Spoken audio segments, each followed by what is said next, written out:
Oh, great. I love it when it auto goes live on me. Hmm. We're live. We're live and a little bit early. It's something we do here. They changed shit on me. Just what did it change on you? Anything I good? don't know, just the whole YouTube thing was just acting weird. Did your Twitter update? Because mine's everything's now on the bottom bar and it's all stupid. Hang on.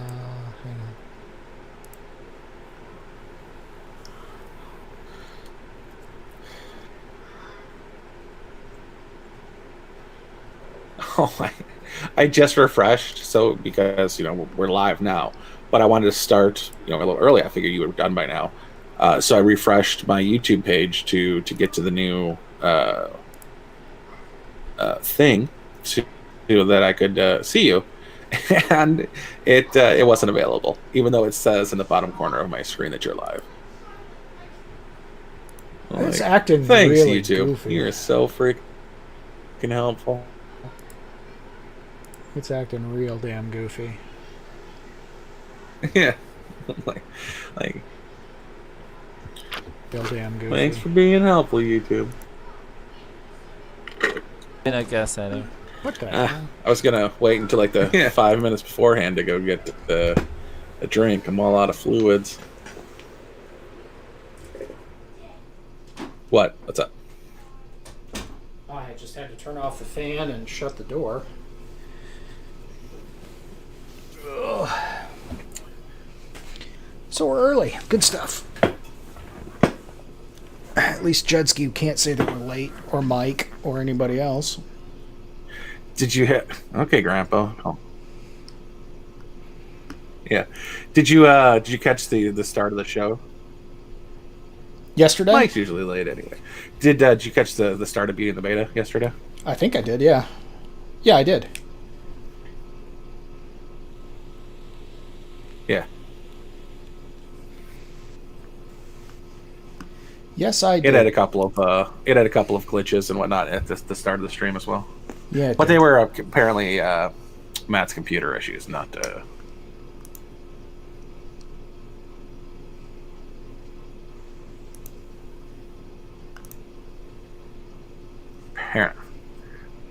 Apparently has a plethora of starting portions. Not a bad idea. I'm still waiting for this freaking thing to load so I can hop over to the Twitter and post it to the 6 people out of the 12 people who are going to show up. Well, and Josh and Still Swampy, waiting. still waiting on Josh and Swampy anyway. Do you have any topics you want to cover tonight? Not really. I was just kind of farting around all day. Kids start school tomorrow, so I've taken the week off so that I can homeschool them because they won't be going to school physically. Good times.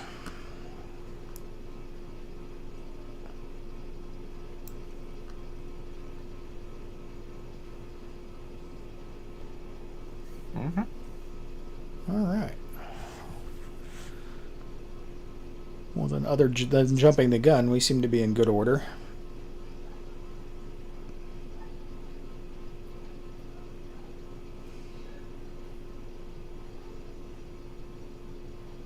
Can you hear me all right? I'm going to take that as a no. Damn, that is early as fuck. Jay, can you hear me okay? We are starting 16th, they said. I'm guessing you can't.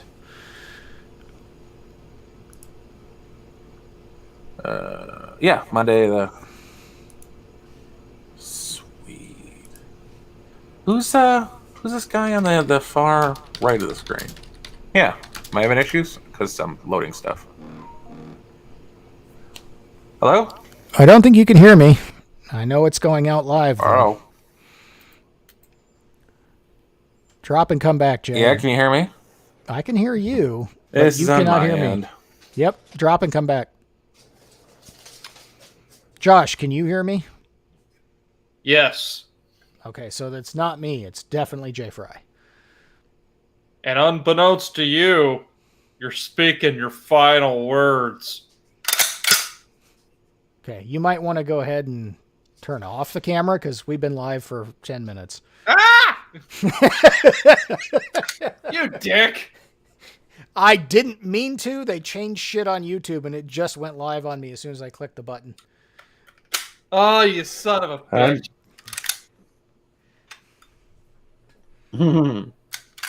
I was trying to I'm do back. a funny Can I bit be about the freaking heard? how shotguns are seen in movies. Alakablam. Well, luckily I didn't have that screen highlighted for the broadcast, so you didn't actually go out, but you would have if I was on the other screen. That's good.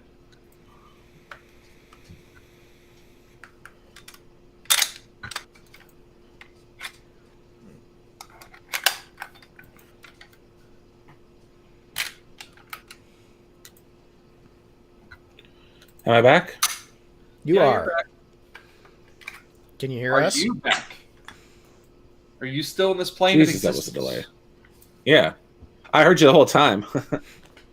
I am forever traveling this plane.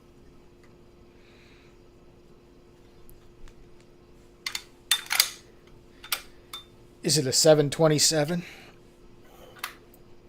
Is what a 727? What are you talking about? His plane that he's It's a traveling. 747. No. Well, the Lolita Express was a 727. Yeah. I forgot I didn't have my headphones plugged in. I was like, why the hell are my headphones so damn quiet? And I found out. I didn't have them plugged in. Okay. Sending out the tweet now. I put live in. Oh shit! Now.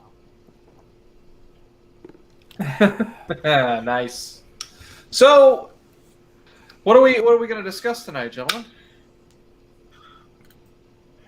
Oh, make it sound like we don't prep ahead of time. Well, I'm just going to say. I mean, we don't, but you're making it sound like that. Which is not. I mean, I'm just saying, give the audience what they want.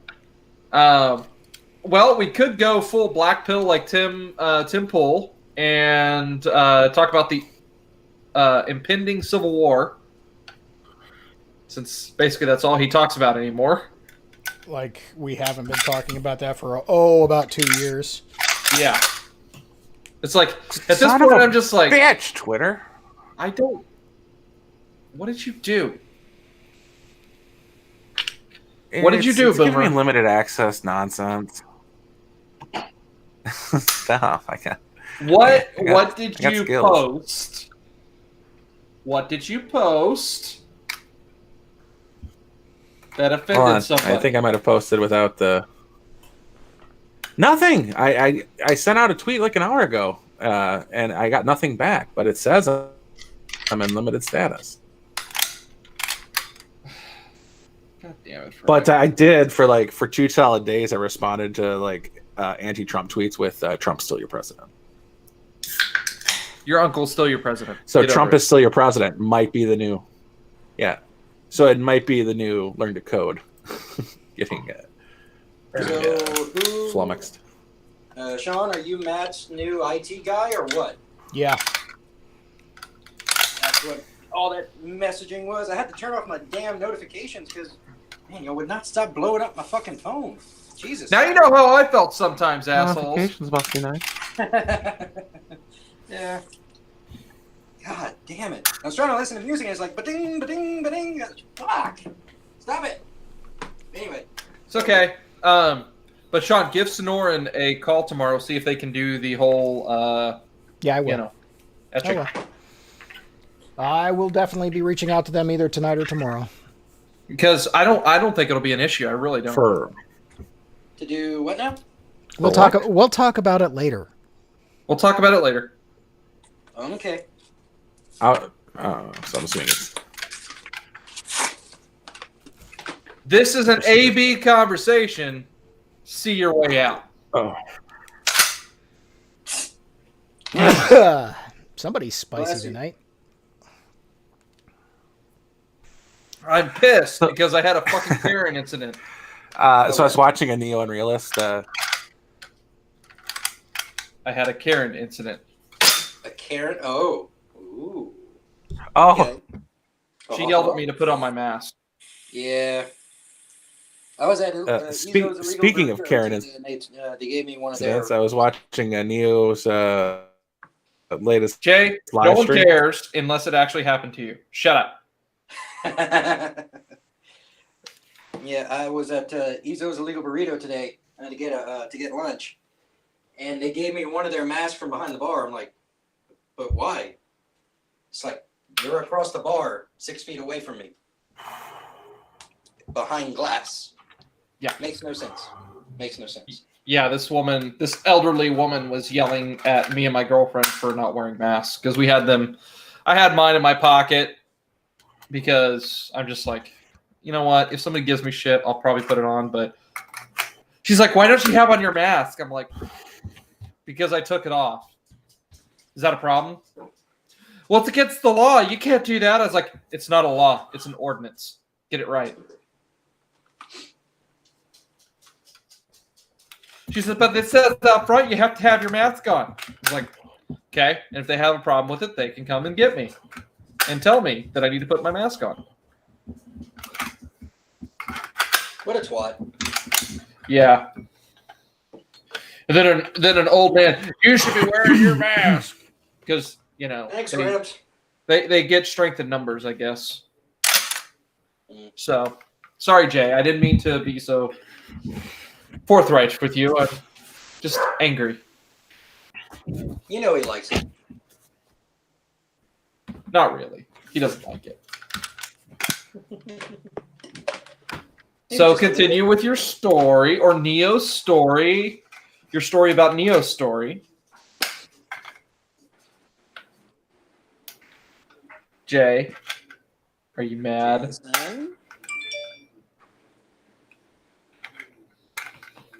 I think I pissed off Jay Fry. Did you kick him out again? Let's see. Twitter. Jay, do you want me to leave?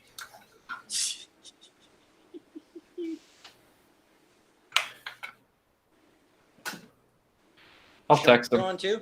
Oh, damn.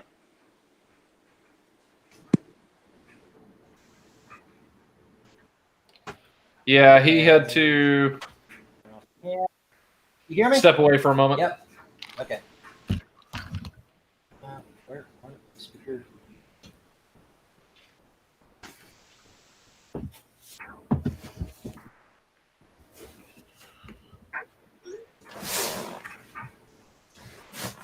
Speak to me, my son. Fry. Thank you. Fry, I know you're there. I think you heard us. I'm back. What's up? Oh, here I thought I hurt your feelings. That was my idea. No, but I did fuck Still not. off when you started telling your story, and I went and got some drink. No. Oh. See, and here I thought I made you mad. No, only I can do that. No. Well, Okay. you just have that ability. Only by showing up. My mere presence offends him. It's almost like I'm Jewish. You are Jewish in his eyes. Probably. What are you playing with? Yeah. M1 carbine. Okie dokie. In the eyes of a real believer. A firearm because I'm going to kill commies with it.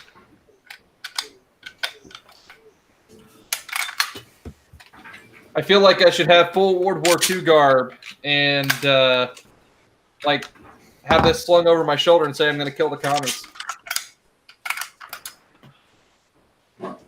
The proper weapon to kill commies cool. with I is don't a wanna foul Actually, be and on the side Rhodesian tonight. hammer. You know this. Actually, it would have been Argentinian with a helicopter. Well, not as effective. You have to give them. Oh, it's very effective, especially when you drop them, from... Yeah, but not in mass numbers. You have to give them helicopter rides. And gas is expensive nowadays. No, it's actually fairly cheap. I don't know what the fuck you're talking about. Yeah, I know. I'm just making excuses. Literally, no, it's not. Gas is cheap right now. Well, Jay remembers the days when it was like 25 cents a gallon. I remember when it was 88 cents a gallon. I do too. But I'm saying Jay remembers further back than that. Dude, it was like $1.10 in Die Hard in California. And So, what was that? Wait, 89? are we going live or no? Die Hard came out? We are live. Oh, we are live. Oops. Yep. Okie dokie. I don't know what you're talking. We've been live for 15 minutes, motherfucker. You Yeah. started early. Wow. Yep. Started early. What part of hell froze over? Early, Good Lord. Just as soon as Accidental. humanly possible, I believe is the term that was. Which is weird because I'm pretty sure there's 2 buttons you're supposed to push. Welcome to another episode of It's Good to Be Connected. I am your host, Jay Fry, and with me is Sean. How's it going, Sean? Good. Sean's not back. Also with me, Garrick. How's it going, Garrick? And Josh. All right, we got everybody. Hey, here. asshole! What the hell? God, Never mind. I reclaim my time. I'm going to reclaim my time. I'm reclaiming my time. Excuse me, sir. I'm reclaiming my time. I'm doing I well, do not. Jason. I'm reclaiming my time. No. I do not The recognize way you reclaiming treated your time. people, especially the women of the, it's like you didn't respect us. Yeah. It's almost like I don't respect you. But I'm doing well, Mr. Fry. Or As am I. Good. Yeah. Good. Yes, Mr. Fry's my father's name.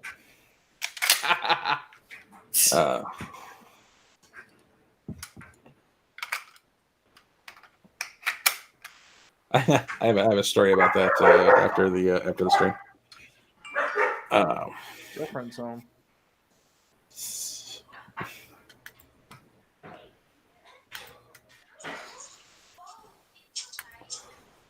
So, who has a bombshell to drop besides for the Daily Mail had a bombshell? Was it an actual bombshell? It was just a video taken off of a replay of the body cam footage. Literally, someone freaking Pirate Bay that shit with a cell phone camera.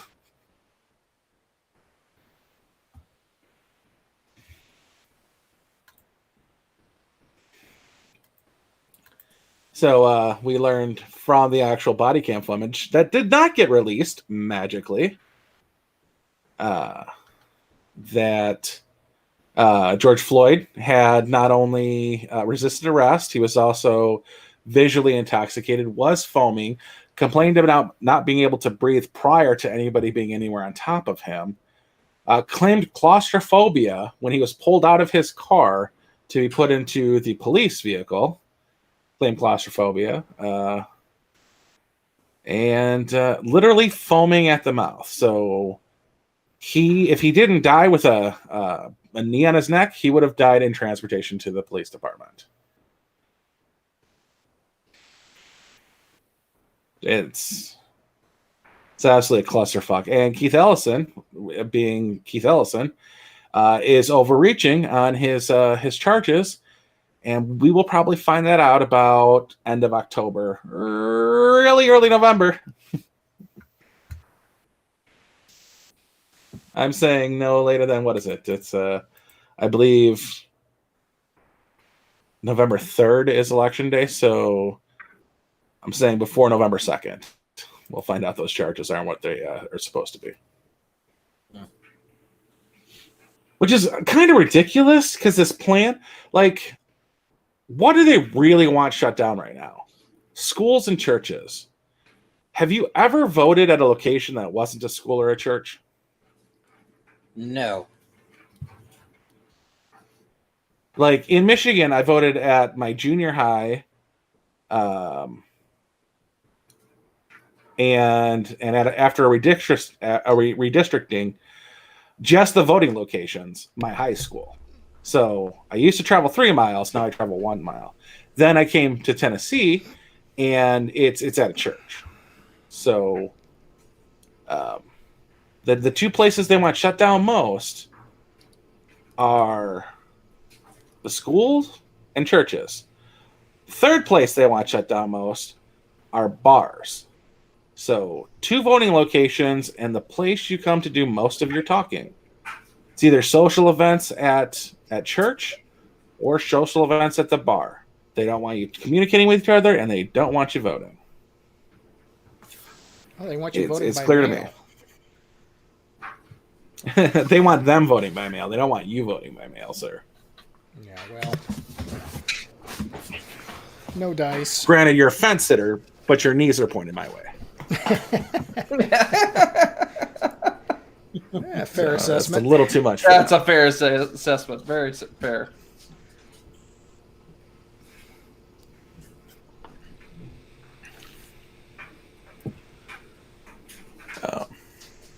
So yeah, they can't keep up with this for much longer. The federal Trump administration started pulling back on federal forces, and they have to de-escalate now. They cannot continue at the level they were because it'll show that they have no control over these people, and it'll bring the federal forces back in, and they will lock it the fuck down.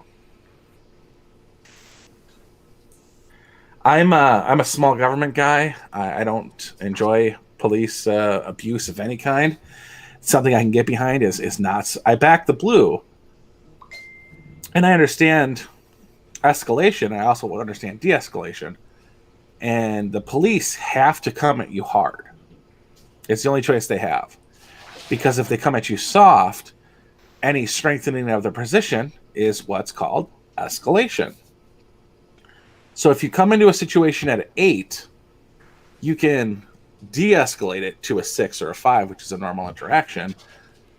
But they have to start firm as possible without being aggressive to keep you from becoming more aggressive, or to keep themselves from having to portray a more aggressive attitude. That being said, I get why a lot of people understand cops to be dicks. However, I do my part to the best of my ability to limit the need for the police to come at me hard.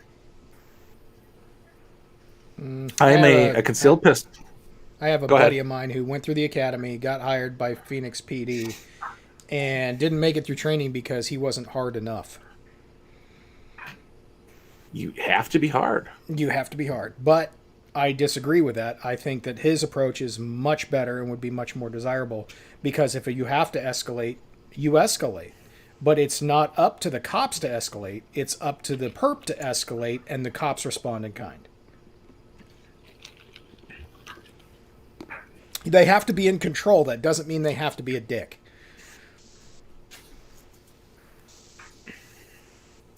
I've only had one instance of a really dickish interaction with police. I was maybe 12. I was going down to the elementary school because me and my buddies were going to play water guns, and my water gun had fallen out of my pants because I tucked it in my pants, a la Riggs from Lethal Weapon, and it fell out because tucking a Beretta into your pants is a stupid goddamn way to put your gun away. Are we talking about Die Hard? No, Lethal Weapon. No. John McClane had a holster. Riggs just stuck it in the ass crack of his pants. Yeah, he had a shoulder holster for a little bit, but he pulled his gun and it after in the office and ran through the elevators. He stuffed it in his pants. Well, I was on a Lethal Weapon kick at the time, so Wow. this was a Riggs thing. What's Riggs' first name? I know it's Roger. Martin. Martin Riggs. Okay. Yeah. So I had this fucking. It was was a bigger version of a 1911 because it was a water gun, and it was like purple water gun with yellow handles. Sounds as legit. in like yeah, like a 1911. And I was walking to the school, and it fell out of my pants, and I picked it back up and I stuck it back in my shorts. And I went to the school, and my friends hadn't shown up yet, so I set it down, and I'm fucking swinging on a swing because I am a badass.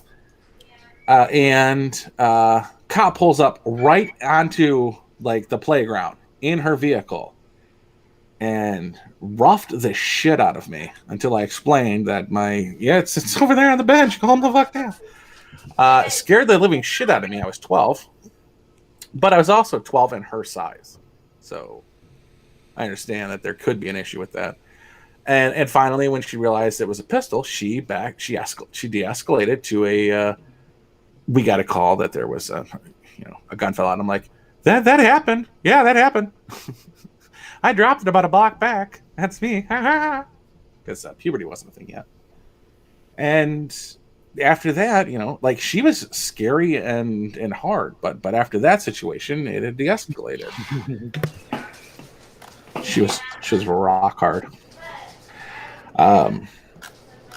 That was just the incident itself. But when I get pulled over as a concealed pistol holder, that is flagged when your license plate gets run. They know I'm armed, so I do my best to make sure nothing happens. We have a duty. We don't have that in Oklahoma. That we have to register weapons and everything in Michigan. Oh yeah, fucking Michigan. Yeah, we literally have to go to the police department, ask for permission. They run a background check on us, and we have to fill out a questionnaire. Not like why do you need it, but like kind of like common sense gun rules kind of thing. And then it gets handed back to us. We get our little permission slip, and we turn it into the gun guy. Basically, if you get your CPL, you no longer have to get a permission slip. So that's nice. So I turn off my car. I turn on my interior light. I roll my window down. I take my keys out of the ignition and put them on the roof of my car. Have my insurance and paperwork ready and on the dashboard by the time they get there. And when they get there, my hands are on the wheels. And as soon as they get there, the cop almost always mentions first thing that he sees my keys and he's going to take them into his possession. And I say, I'm fine with that, sir. I'm also a concealed pistol holder in the state of Michigan. My gun is on my right hip, and I have an additional one somewhere else. I'm not telling you guys because I don't know you, and I might have to shoot you. That's clearly for the two people in our audience. You guys know where I keep my other pistol. Yeah. Prison wallet. Yeah. What, Hudson? That wasn't Hudson. Was that Hudson agreeing? No, that was not. Oh, was that Kirsten? She know where I keep my prison wallet pistol? In the prison wallet. Anyway, so I then inform them, and I pretty much never get a ticket because they're appreciative of me going through the extra steps to do it. Now, I was on a ride-along when I was in college doing my criminal justice degree, and they pulled over 3 black people. All 3 of the black people that got pulled over had to be asked to roll down their window, asked to turn their music off, asked to turn their car off, and asked for their license, registration, proof of insurance.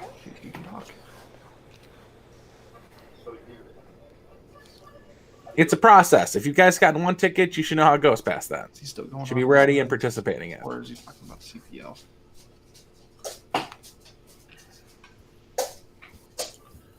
Oh, that's not J Fry. Hold on. You're not muted. We can hear you. I can hear you too, J Fry. Hey. Hey. All right, what do we talk about? We were talking about the George Floyd leaks that came out about the body cam footage. Did you see it? Oh, actually, I did see that. Through the Daily Mail or just the other body cam footage? Might have been the Daily Mail. It's been a while. Oh no, this just came out. This is the Daily Mail. Basically, we got what happened like from a camera that somebody was recording the incident. Mhm. The Daily Mail reporter was watching the body cam footage and recording it on a cell phone. Yeah. So when I saw it, I just saw what was on the police cam, blah blah, but I didn't see like the other part, like his. You point mean of view. like security cameras, the security cameras and the cell phone video from the Not bystander? the cell phone? Yeah. Well, this is the actual body cam footage being recorded off by cell phone off of a computer monitor. And it showed the startup, like the officer talking with the store owner who said they tried to pass a fake 20 and showed him the 20. And he was out in the car in front, and it talked to the passenger and he talked to the driver. Pulling the driver out. That's George Floyd. They put him under arrest. Having just pulled him from a car, they attempt to put him in the back of the police car, and now he magically is claustrophobic. He struggles at that point, trying to get in. As soon as they actually get him into the car, he starts crawling across to get out the other side.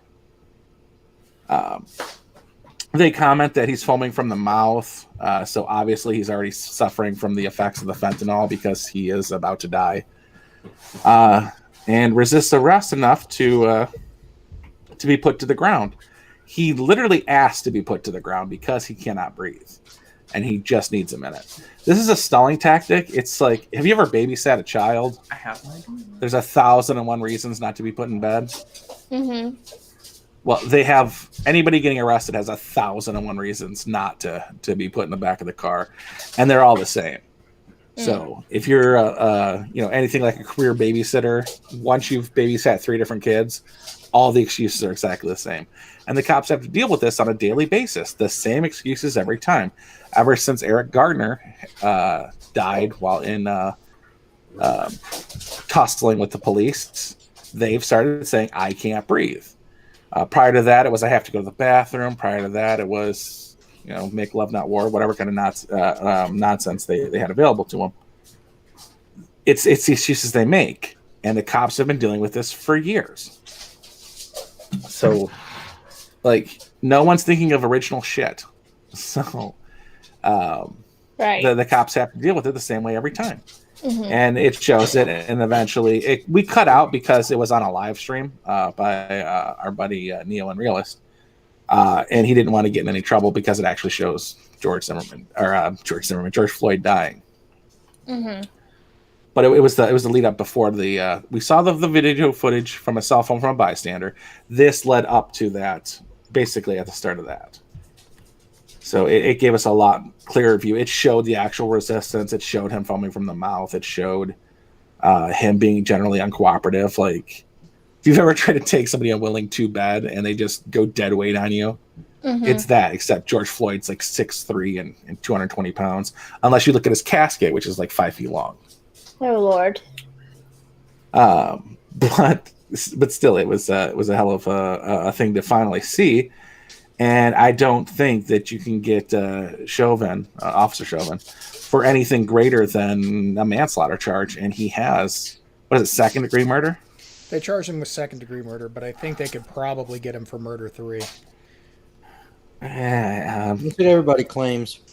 But yeah, I think that murder 2 is too big of a stretch, and that he's going to walk, which is what they want. They want him to walk so that they can have more riots. Mm-hmm. Now, they showed Go a lot of videos of George Floyd, of him being murdered, but did they actually show any footage of how he got to that point? Because I've never seen. They just released it. That's That's just was what they just released? Okay, I haven't seen that, but I saw like the whole cops putting his knee on his neck and practically suffocating him. But so apparently there's always 2 sides to every story, and they only listen to that one side. Basically, yeah. Yeah. And it's not even. There's people that I haven't heard anything that led me to believe there was anything remotely righteous about the shooting of Philando Castile. Mm-hmm. Does anybody remember where that was? I don't. Ohio. Was it Ohio? Wasn't it like Baltimore? No, I'm pretty sure it was Ohio, and I'm thinking it was Well, I'll probably believe Toledo. I don't know if it was Columbus or Toledo. Yeah, you're a big Ohio fan, so I'll believe that. He was a CPL holder and just didn't follow instructions, which led to a shooting. He was an innocent person who was killed by the police. Mm-hmm. Granted, he wasn't following instructions. That's not a reason to shoot, but it ended up in a shootout.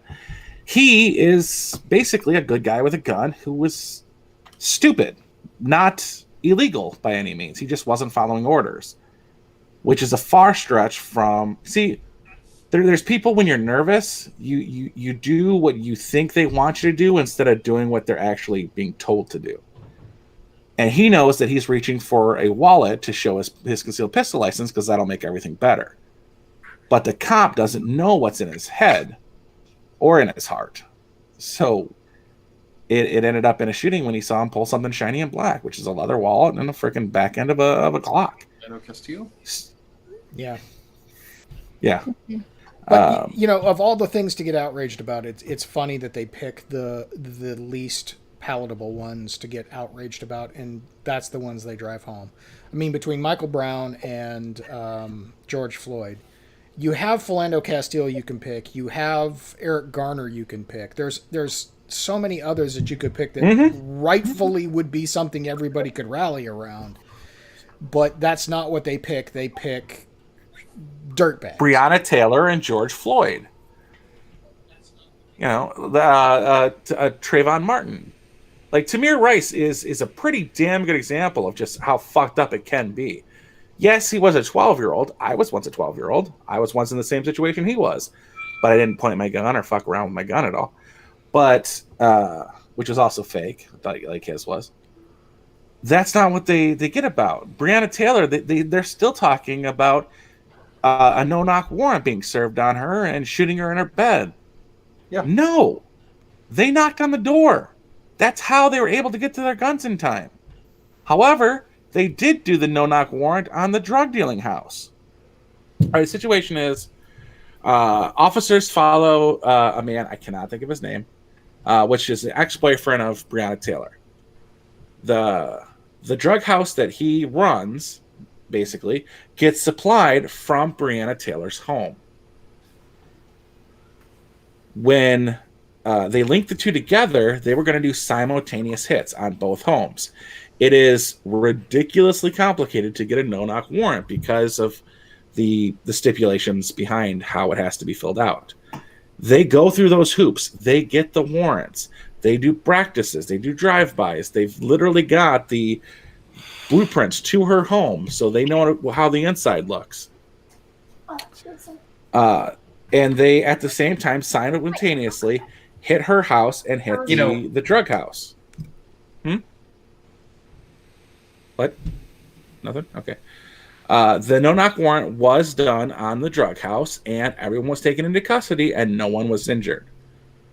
They did they knocked for the warrant at her house.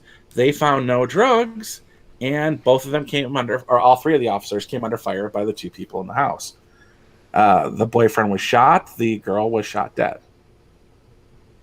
Now, there could have been no drugs in the house, or they could have been flushed as the time it took to answer the door.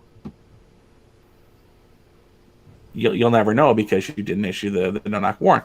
But they're claiming she was shot in bed, unarmed, all this other bullshit, when they were returning fire against the police, who knocked, announced they were police before the door was open for them. It's absurd.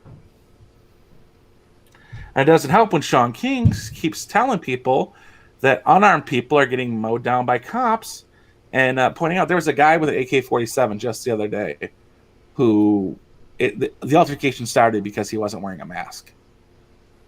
And it led to an AK-47 guy firing shots at the cops. He was taken into custody alive. So Sean I don't think that was because he wasn't wearing a mask. It's because he was driving aggressively too near the crowd that surrounded the car. No. Different thing completely. This is completely different. A guy with an AK-47 opened fire on police officers in response to a call about not having a mask. Not the Garrett Foster thing. Oh, okay. Or are we talking about the same thing? No, that's So these are two different things. okay. So he opened fire with the AK-47 at the cops. The cops returned fire, shot him multiple times. So he's in the hospital right now and under arrest. Sean King says AK-47 fired at the cops, but the cops, because this dude was white, took him alive. Like, they shot him repeatedly. He happened to survive. like this is completely different than the story with Garrett Foster, who now there's new footage from a different angle that shows him raising his gun when he was shot. So Sergeant Dan.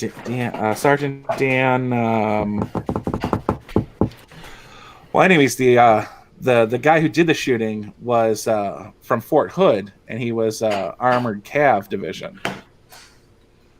He placed the shots on target, drove off, and immediately called the police on himself because he was in a shooting situation. Turned himself in completely. I thought the police were right in front of him at an intersection where it happened. The story I read said he called the police. Yeah, I was going to say, I know there's a 911 call when he called the police. Okay. So they might have been at the intersection, but they probably responded real fast, but he did call. According to the story, like everything we're saying right now is all allegations. None of us witnessed it. But I swear, man, it sounds like an AK. I have an AK. I know what they sound like. Well, I have a 7.62 by 39. I know what it sounds like. It sounds like 5 shots from an AK and 3 returning shots. But the new footage shows that gun was not fired. Yeah. So unless he's got an AK in his car, I don't really understand what's going on. And I doubt it because he's a rideshare program guy. But maybe he had an underfolder and had it in a tennis bag. I don't know. Yeah, it's possible. Sounds like something you'd do. 1, no, I wouldn't. And 2, dude, shut up. Oh, please. You could do worse. You could be like me with a side folder and 300 blackout. I thought you were rocking a 22 in the car. Nope. Well, actually, technically, I'm rocking a 5.56 pistol in the car. Wow. But in my get home bag, yeah, I've got a 300 blackout with subs. Well, I take the 5.56 pistol and I mount it up on the molly rack on long trips. But majority of the time, I'll have my get home bag with a 300 blackout loaded with a 20 round with subs, and I'll have a suppressor in the bag. And then I'll have about 90 rounds of supersonic 300 blackout. I got my short barreled upper, but I think I'm gonna get a shorter barreled upper, like true pistol. Like 4 inches. Stuff. So much so it's a bolt. No, I'm compensating, so it needs to be at least 8. But something like, I don't know, what's the length on that curly Q gas system or pigtail gas system? I have no idea. Or you could just get a direct blowback AR, like a 9mm AR that shoots Glock mags. There you go. Oh, then I have to get a little lower too. That's a whole lot of gun. No, you don't. They have mag like block. They have a mag block that fits in the lower. It basically takes the place of your normal magazine release and it turns it into a paddle release for the Glock mags. Oh, but so there is not like gunsmithing, but like a hot minute worth of work. No, I've got my lower's got a ready mag on it. I'm not going to fuck with it. Okay. I'm just saying, if you wanted to build something, you probably build some of that a gas system. You could go with Rich Man's 22 mag. That's what I did for one direct blowback AR.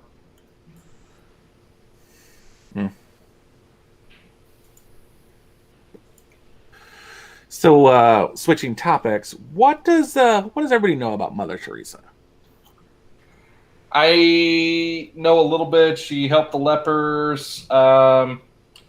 Supposedly, How did she help the lepers? she gave them shelter, food, clothed, and bathed them.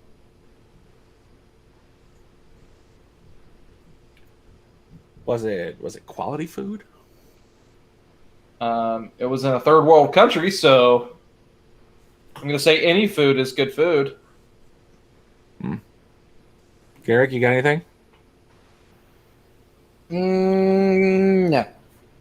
I know Nothing of on, her. I Mother know Teresa? nothing about her. Sean? I know very little. I know that she wasn't as good as she is rumored to be. Yeah, there's a little bit of two sides to every coin, as they say. Well, what if I told you there's pictures of Mother Teresa saying the rosary with Ghislaine Maxwell's father at his home? Is that any taint to the old Mother Teresa? I mean, yes. I mean, I'm not excusing her from any wrongdoing or anything. I'm just telling you what I know about her. Well, from what I looked up, and this is Wikipedia because I was young when Mother Teresa was still alive. She's a saint because a woman said it was a miracle that Mother Teresa cured her of a tumor when she had only been taking medications and treatments for this tumor for 9 months. But the real thing about her is she's from Kosovo, which was part of the Ottoman Empire because it was 1910. She ended up traveling to, I think it was Calcutta. Anyways, it's part of India, where she did most of her missionary work. She worked with a group of 139 other nuns, so 140 nuns ran this hospice type situation, which was always in the news because of their poor conditions. She believed, as part of her nunnery, that these individuals would gain the peace in the afterlife through suffering as Christ suffered. So basically, the issues that were being brought up with her as part of her Roman Catholic religious affiliations, she helped the dying of HIV, AIDS, leprosy, and tuberculosis. Her soup kitchens offered the basic bare minimum of sustainable foods. And Christopher Hutchins, because he's a wonderful person, wrote that she is not a friend of the poor, she is a friend of poverty. He wrote in an essay, hold on, I gotta find it. The Missionary Position, Mother Teresa in Theory and Practice. That again, she was a friend of the poor, she was a friend of poverty. He accused her of her hypocrisy for choosing advanced medical treatments for her heart condition, when literally she offered no types of anesthesia or anesthetic to people who were suffering in these painful ways for her death. Cheese and chips. Oh, he's gonna eat. Get him, Sean. He muted. He's safe for now. So the tumor of Monica Besra, she's an Indian woman who claimed that the application of her locket caused a beam of light to emit from it and cure her cancerous tumor. Her husband and the medical staff had an issue with that, but a nun from the sisterhood that she was part of took and removed all medical reports from the hospital. and that is how she became a saint. So holy shady practices. I'm not shocked. Mm-hmm. Well, it kind of reminds me like her winning the Nobel Peace Prize. I kind of feel like since a lot of this Epstein stuff has come out, we've seen Tom Hanks, Ellen DeGeneres, and all these other individuals, the Podesta brothers, who are all in ways linked to pedophilia, have all received awards from the Obama administration. You know, meritorious citations with medals, and I feel like this just might be one of those. Every time something comes close to being exposed, they win an award. And you know, there is a huge amount of trafficking in East Asia, and India is part of Asia on the eastern side. So her running orphanages might just be a gateway thing. Like we heard all about Haiti and the aftermath of Haiti, and the kids being picked up and sent around the world in human trafficking. This is basically just like that, only in the 80s. You know, I had to disappear for a moment because I have a amazing girlfriend that brought me food. Yes, She we made heard. me. I muted it. Yeah, cheese and Mm-hmm. chips. We heard. Oh. I'm not going to be eating it on stream. Don't worry, Sean. Thank you. Mm-hmm. Damn right. So, I have. Was that the entire purpose of your interruption? Yes, yes, it was. I am bragging about how I have. There was no other point. No other point. I just have an awesome girlfriend. Thank you. That's all. Continue. Back to pedophilia in the White House and in Hollywood, and I think that this might just very well be indicative of how we are taught these things. And Oprah Winfrey was another one who got an award. So we're gunning for you, Ellen and Oprah. Well, Ellen's kind of in a world of her own hurt right now. I saw that. What's that about? She has apparently transgressed somebody important, so now all this shit is coming to light. Because that's how this shit works. This shit has probably been going on. It's like the Bill Cosby thing. Bill Cosby only got in trouble when he started pissing off certain people and could no longer be a gravy train for certain people. And that's when all of his transgressions came to light. So I'm imagining it's the same with Ellen, that this nonsense has been going on the entire time. And now that she's done something transgressive to whomever, or exposed something, or didn't pay something, or yada, yada, yada, now all this nonsense is coming to light. How about she's a horrible boss, and her work conditions are terrible, and etc., etc. Oh, you haven't took a bite yet? Now you can. Now that you're muted.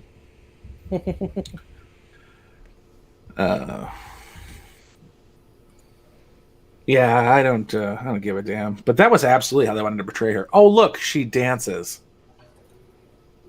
Ellen is fun. Yeah, well, apparently Like, you being can't be fun. You know, Go ahead. her usefulness is over now that she's made lesbianism acceptable and mainstream and whatever. So now she's no longer edgy enough to push a narrative that anybody really gives a shit about. Who cares? Portia de Rossi, who has resting bitch face, comes out and declares, "I stand with Ellen" on Instagram Monday. Well, why wouldn't you stand with your gravy train?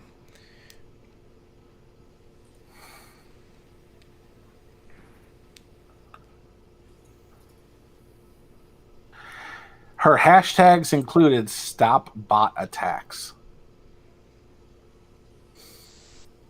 She might not be wrong. They called her a toxic host. I don't have so much a problem with Ellen as I did her mouthy assistant. You know, the guy who ran around all over Twitter and was a giant piece of shit. What was his name? Ed something? Or No idea who that is. I forget, but it was something ending with a Steen or a Stein. Um,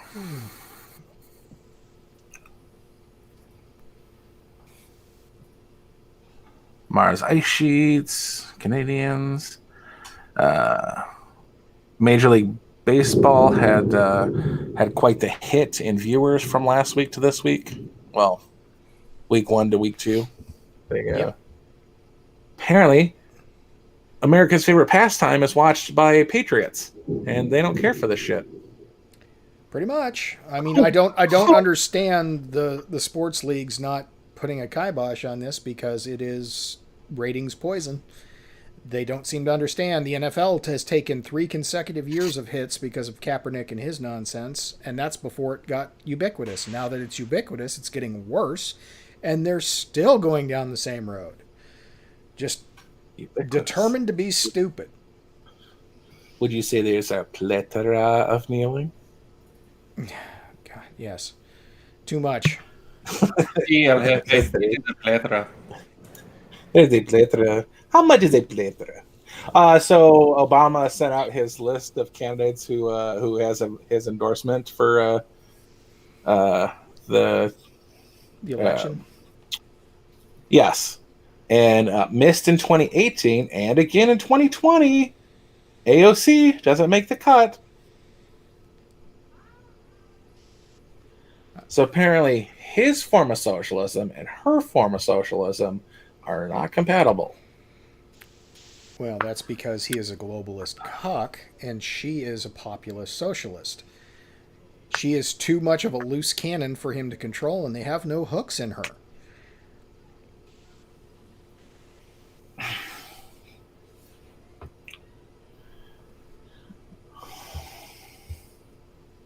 It's just all bullshit. Blah, blah, blah, blah, blah, blah, blah.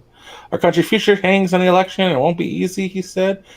But pandemics have a way of cutting through a lot of noise and spin to remind us what is real and what is important.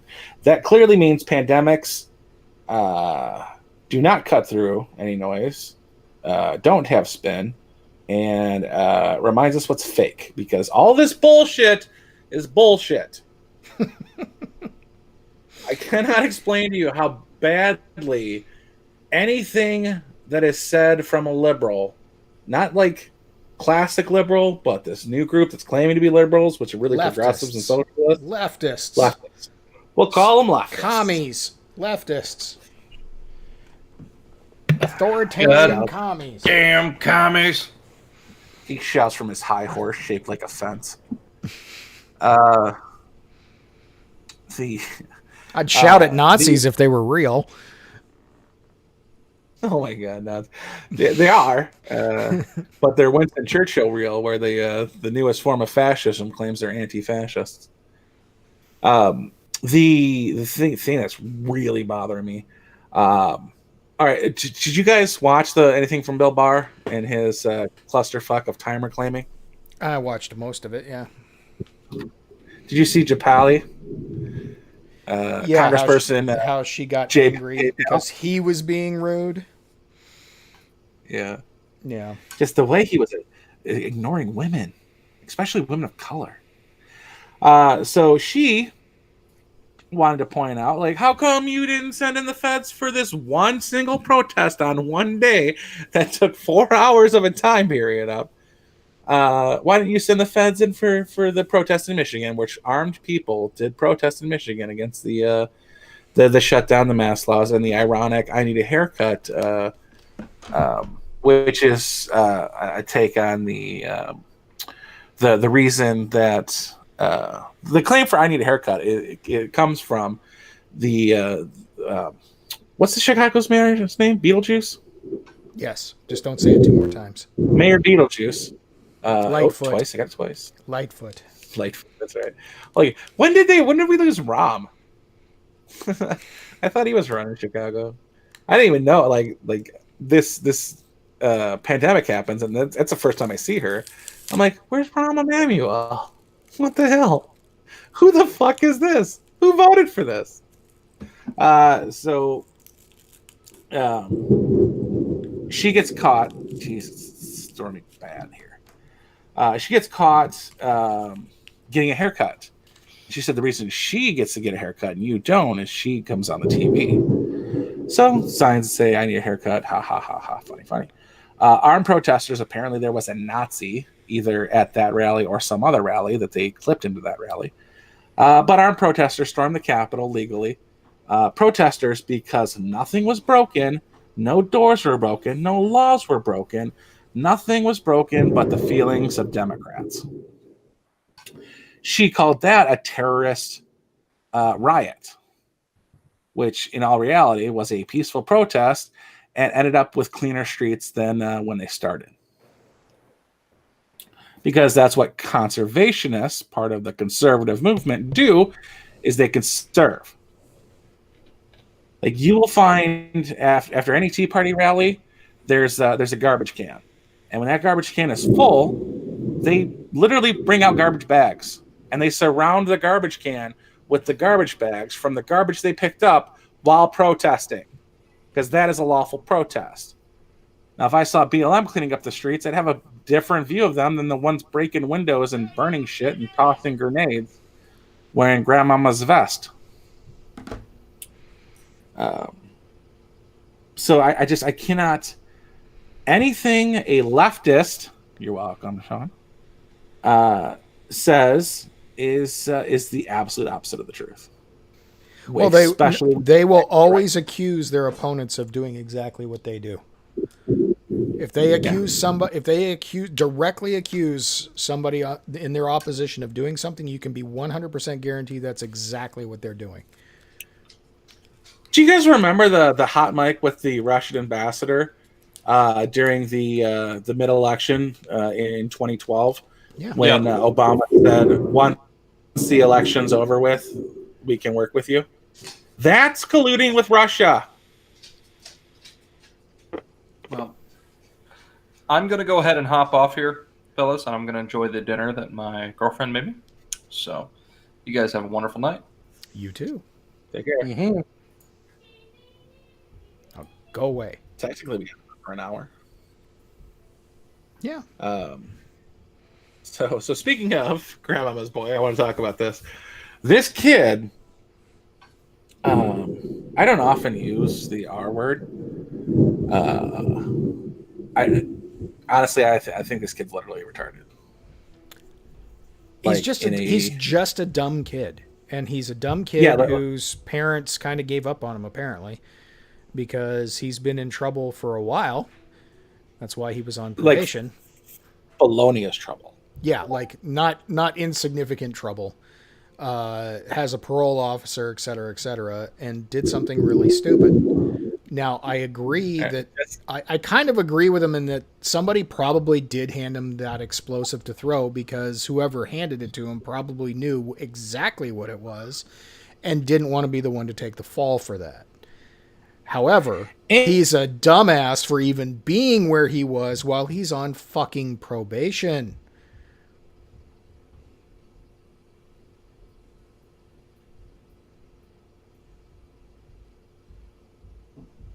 Did I lose you, Fry? I think I lost Seems Fry. so. Yeah, Mm-hmm. I think Fry might be suffering a electrical outage considering the storm in his area. Yep, this is true. So, do you believe that the account that quote-unquote outed him is actually his grandma, or is it a fake account? No, that's been confirmed. It is his grandma. Oh, it is? Wow. Yeah, and she's a Trump supporter.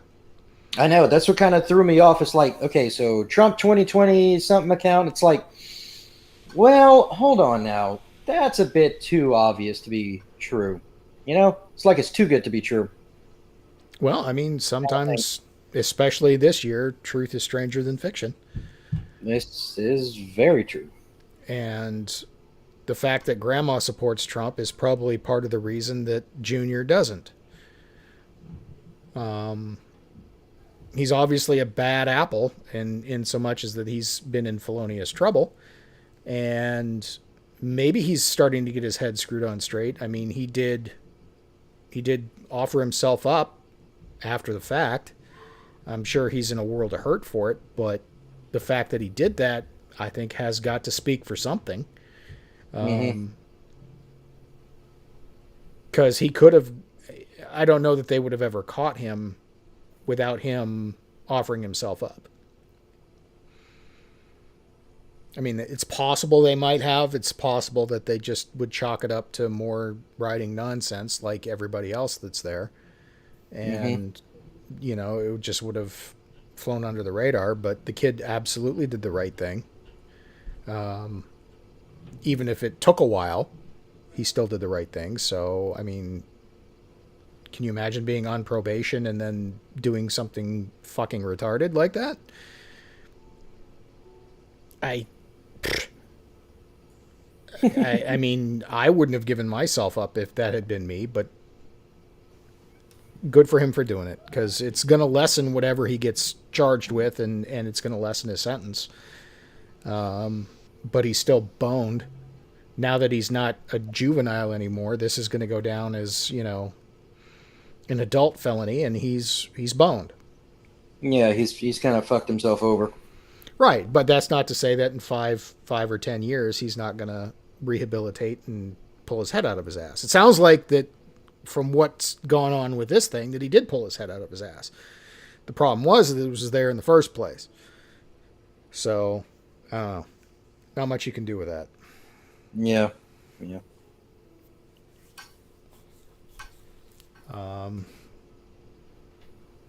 I think it's interesting how the riots have not been stopped, but you wouldn't know about that on the news. I mean, Friday night they were burning Bibles. Or was it Saturday night? One of the two nights they were literally burning books. It doesn't matter what the books are. They were burning books. So they obviously don't study history, like, at all.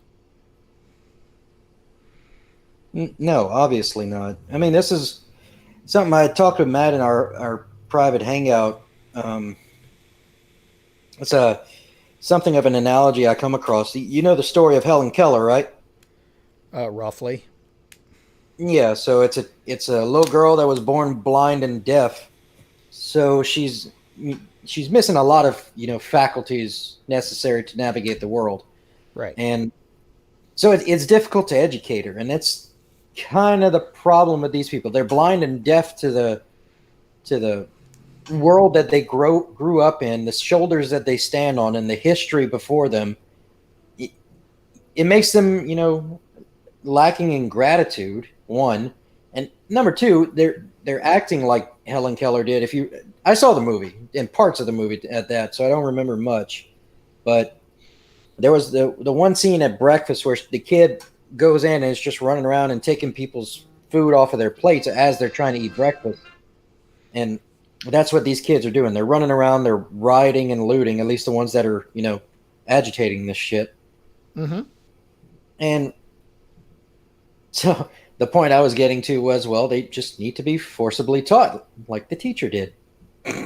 Well, I think that if these fucking yahoos would actually travel and maybe go somewhere else and I mean, like,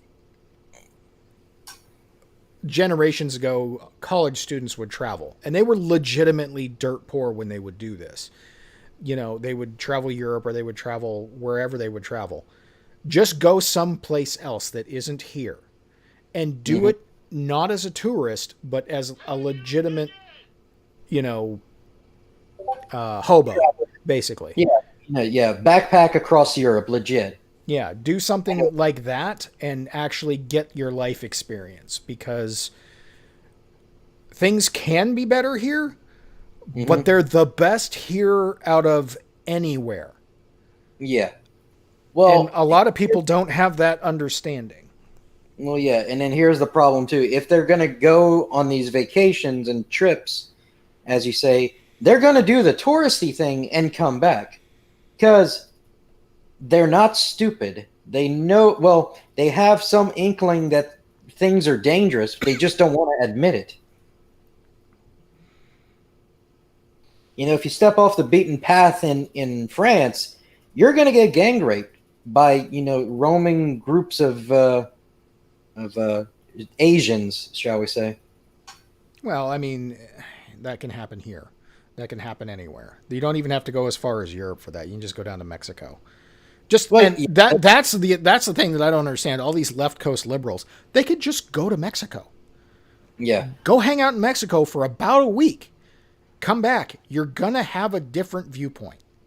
Better yet, the ones who want to leave Mexico, leave California because it's so shitty, go to Mexico and try to fix Mexico. The land is fucking cheap over there, and so is the labor. Yeah, but there's no way to make money, and the cartels will start grifting. Yeah, well, that's exactly it. They think they have it bad. No, you don't. You have it pretty good. The problems that you have are brought on by your own stupidity. It's you vote for high taxes and for people to. Okay, so I had my mom and my sister went on a trip to California a couple of years ago, and they were explaining to me there's a lot of stupid regulations to owning homes, to parking, to just your daily life is ruled by the government. It is out fucking outrageous. Part of that is because of the overcrowding in California. There are far too many fucking human beings in the state of California, and they're all pushed up against the coast. So that's because most of California is much like Arizona. It's desert and unhospitable. But that's not where people want to live. They want to live by the beach. They want to live, LA or whatever. But yeah, there's just these people don't have a cause. There is not a generational cause. Like, I grew up during the Cold War. So we were taught in school the benefits of our way of life as opposed to the communist way of life. Apparently, they stopped teaching that when I left school. Almost altogether. Because kids don't know about the horrors of communism and socialism. Okay, they definitely didn't teach that in when I went to grade school. I did not know about the Holodomor. They are happy to teach about the Nazis. They taught a little bit about the KKK. They did not say anything about communism and the atrocities that brought on. I did not know about Mao. I did not know about Stalin or Lenin, not to that degree. The most I knew about Stalin was that we were allies with them during World War II. They helped us defeat the Nazis. That's all we got. Now, to be anti-American, I think that happens when you get to college. That doesn't happen as much when you're in, grade school, high school, all that kind of stuff. True, Right. and there's something about youth growing up in America that is in its essence socialist. These kids do not have to go out and work. They do not have to fend for themselves, and a lot of them just don't have the same experiences that my Gen X generation had, where we all got jobs at 15 and 16. A lot of us had other employment, be it babysitting or mowing lawns or doing whatever as children that led us to be the people we are today. Now, a lot of my generation is just as soppy and wet as the young generations as far as not understanding shit, but I think it was 50-50 for my generation as far as getting to work and getting things working. Now, my generation has the problem that the boomers are in front of us and won't get out of our fucking way. So we're not escalating as a generation like their generation did, as their parents' generation retired at 60 or 65 and had a life expectancy that was 10 or 15 years shorter than ours. But now that we're at this point where my generation is now in our late 30s and early 40s, sometimes almost 50, we're not inheriting what the generation before us inherited, and then there's so many goddamn millennials behind us that they're trying to jump ahead of us and get these same positions, and it's kind of untenable for my generation. But we have some experience and an outlook on life that isn't as catastrophic to the American experience as it seems the millennials have. Well, I think there's two major issues that precede our generation. One is the entitlements. The boomers basically sold us out. They didn't know. Yes. Yeah, they didn't think that they were going to make it past 60 because they thought they were going to die in a nuclear holocaust. So yeah, they'd have had no problem selling us, the future generations, Well, out to pay. not only were they concerned about the Cold War ending catastrophically, because I mean, hell, my generation had that problem too, because Yeah. the Cold War did not end until I was in high school. So Right. I mean, that's something that I grew up with as a child, and middle school and high school. So that was a very real thing. Yes, the baby boomers had that problem, but the problem that they had also stemmed from the fact that their parents were the generation that fought World War II. Their parents lived through the Great Depression. Their Yeah. parents wanted to make a better life for themselves and their family, so they coddled their children. That's what the Yeah. baby boomers were. Teenagers didn't, as a cultural phenomenon, didn't exist prior to 1945. They just didn't. So when the teenagers of the baby boom started happening in the 50s and the 60s, they were coddled, they were entitled, and we started to see the social disruption that causes.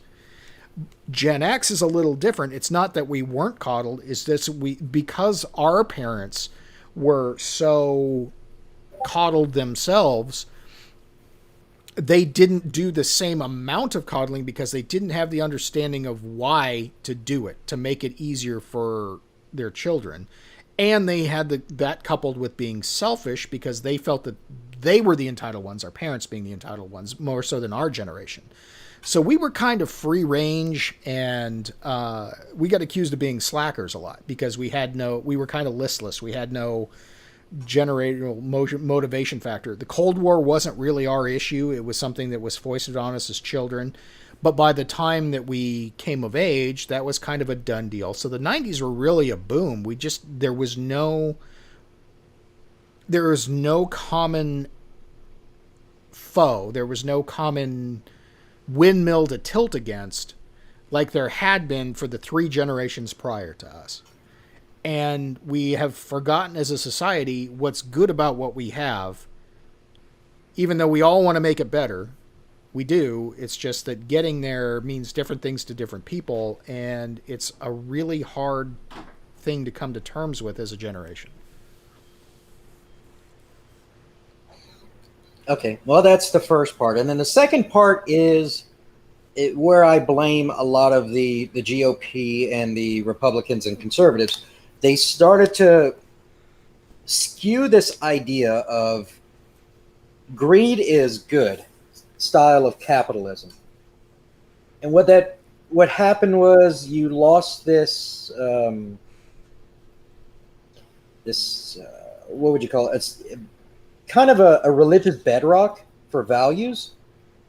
So because you lost that bedrock, that connection of community, the connection of fellow countrymen, they sold off a lot of our jobs overseas because it was cheaper. It's capitalism at its best, is to find the cheapest labor to make the best quality products for the cheapest so people can afford it. The problem is a lot of that manufacturing goes overseas. That leaves a lot of people at home with no jobs. It leaves us with very little opportunity. And what opportunity there is, you have to have a certain skill set or IQ possibility, or things that make it possible that many people lack. You can train almost anyone to do a job, but you have to want to train them to do the job, and the job has to be there for them on the back end. My generation has seen the eradication of the pension that companies used to provide. There's no such thing as a company man or woman in my generation because there is no company that would be loyal to their employee like they want the employee to be loyal to the company. Mm-hmm. And yeah, that part of that? Yes, but you have to understand the reaction, that mentality is completely reactionary. We have the hippie generation that are our parents that were all free love and blah, blah, blah, whatever as teenagers and in their early 20s, go through the 70s and the economic depression of the 70s, the Vietnam War, and then the Iran hostage situation. We had ill leadership for most of the 1970s all around. and we had a horrible economic situation and horrible taxation on top of it. And it wasn't fixing anything. So when Reagan came around and blew the doors off of H.W. Bush and Jimmy Carter, got the Iranian hostages released, and then in the first 2 years in office reenact economic reforms, that set us on a path that worked really well as a reaction to what the late 60s and the entirety of the 70s became. And that's all well and good. The problem is what we were seeing. The trickle-down economic theory worked in relationship to what we were seeing in the 60s and the 70s. And it was the right medicine for the affliction. The problem is that when that carried over into the 90s and the Cold War ended, especially after the Cold War ended, it was unsustainable. So all of these jobs got offshored, and then the shift of government regulation and businesses not taking care of Americans. It hasn't been Americans for Americans since, I don't know, the late 80s maybe? Probably, yeah. I would say not late. And that's, what, 20 years ago, 30 years ago now. So it's been 30 years of American policy and procedure, both from companies and government, that isn't in it for Americans. So yeah, things got bad, and the problem is that it's easier to divide and conquer or subjugate, as the case may be, so that when you have somebody like Trump comes in and says American for Americans, and we're going to try to build everybody up, our neighbors up, and whoever they may be, there's a lot of pushback against that, and that's why the Democrats now are so divisive on race politics and identity politics, is because that's what the tool that they have used through the 90s, and if you want to count W in it as well, because he's a globalist. I don't like the Bushes. The Bushes have always not really been Reagan-esque Republicans. They're not Trumpian Republicans. They are more globalist rent seekers that are, just a different, less egregious flavor of the international neoliberal that has caused this 30 years of strife. So now that we have this, of course there's a huge pushback, because we haven't seen this kind of attitude since Reagan. And we don't have a global menace. I mean, we do in China, but it's not built up like it was during the Cold War against the Soviet Union. So, and oddly, China is a major manufacturer and trading partner for us. So the dynamics are a little different, but the underlying ethoses are still in play.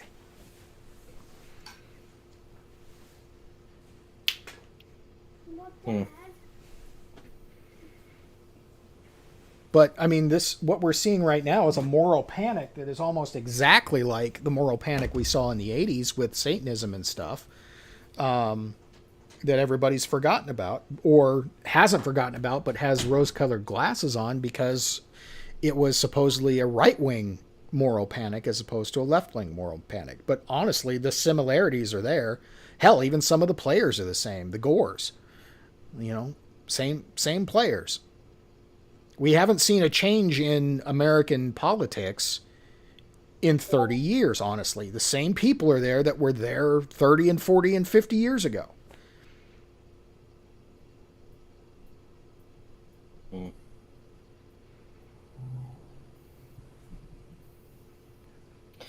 So what do you think the remedy is? We go back to what was it we brought up earlier? I'm brain farting. What, the Reagan-esque viewpoint? No, what we had in the 60s and 70s. Because what I remember, the 60s and 70s were extremely stagnant as far as growth goes. No, quite the opposite. Growth was fantastic in the 50s and 60s. Growth stagnated in the late 60s and 70s. Oh, okay. And that's why we had those ginormous tax rates, is because that's what was eventually causing the stifling, is that after World War II, we had a boom, in the late 40s and the 50s and into the 60s. But by the time it got to the 60s, people were like, well, people need to pay more taxes and we need more social programs. That was the whole Johnson thing with social programs and shit that we've been living under for 50 goddamn years that haven't fixed a goddamn thing. 50 years, 100 years. That's been going on since FDR. It just only exploded more and more and more. Right. Well, I mean, it kind of subsided under Truman and Eisenhower. There really wasn't that social push, especially not on a federal level, to do those things. And hell, Eisenhower warned us about the military-industrial complex. And that, I think, is the driver of a lot of this internationalist, globalist bullshit, is the military-industrial complex. They're hooked on, their influence, control, and power and money, and they'll be damned if they're going to give it up.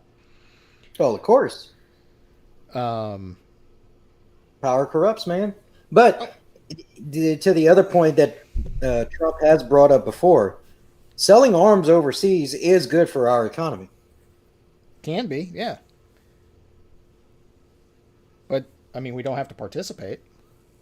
No, we don't have to, but I mean, it's like I'm not upset about selling arms to the Saudis. That doesn't bug me at all. I just don't want to have to go fight their wars for them. I don't want our boys and women dying for that.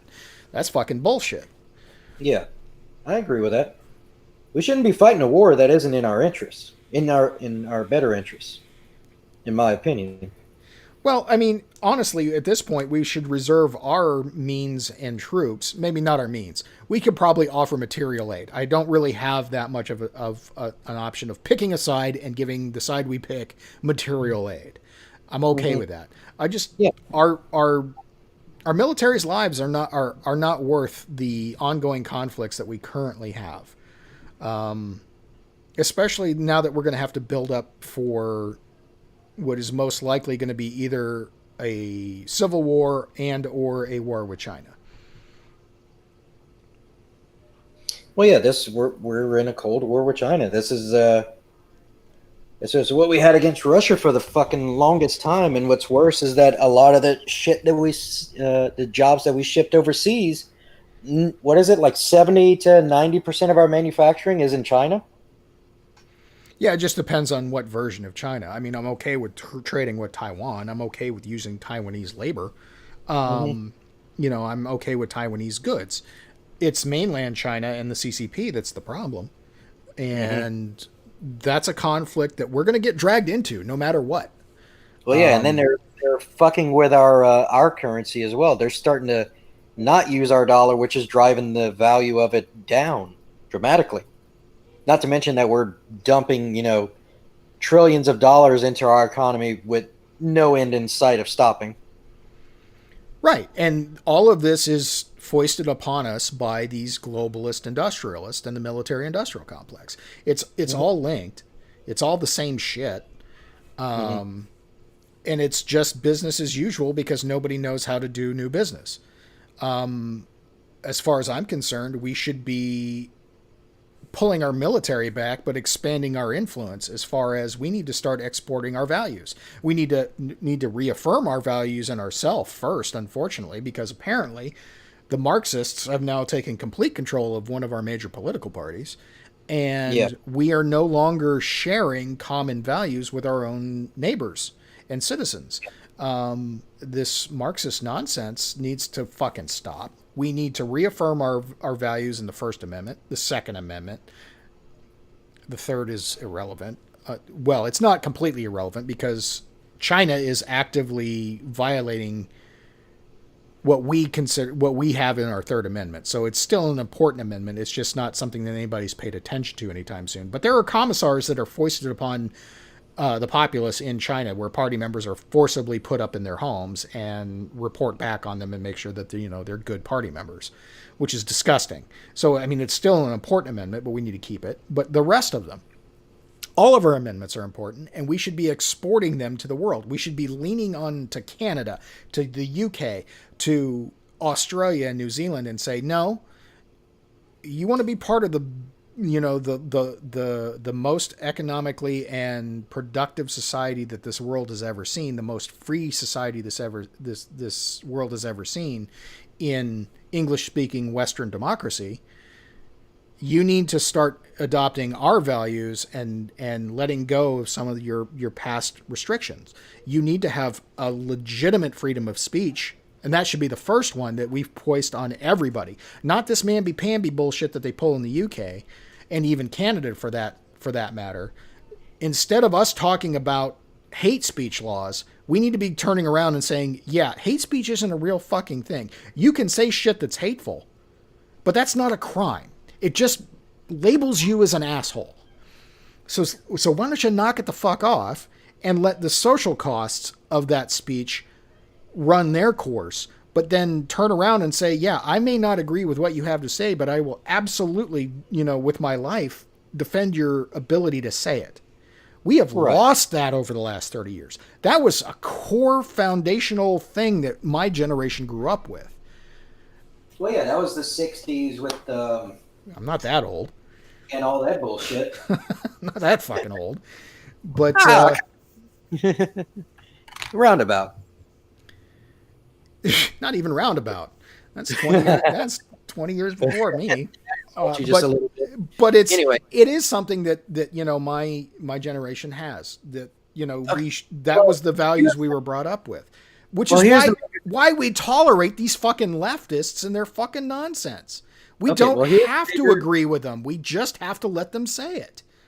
Right. Well, here's the major thing I think we're missing, which have you listened to Bill Whittle's podcast on the Cold War? No. Okay. Well, and it's in either the second to last or the last episode, he makes this point, which I agree with entirely, is what we're missing. We had 3 cultural icons in the 80s and the 90s. Do you know who they were? Ronald Reagan? Yep. That's one. Tip O'Neill? No. I was going to say he was kind of a dud.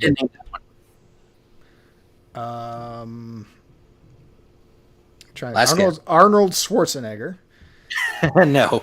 So the 3 cultural icons he named were Ronald Reagan, Margaret Thatcher, and Pope John Paul.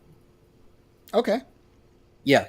So these were 3 people in various parts of the world who were pushing the same ideals, the same values.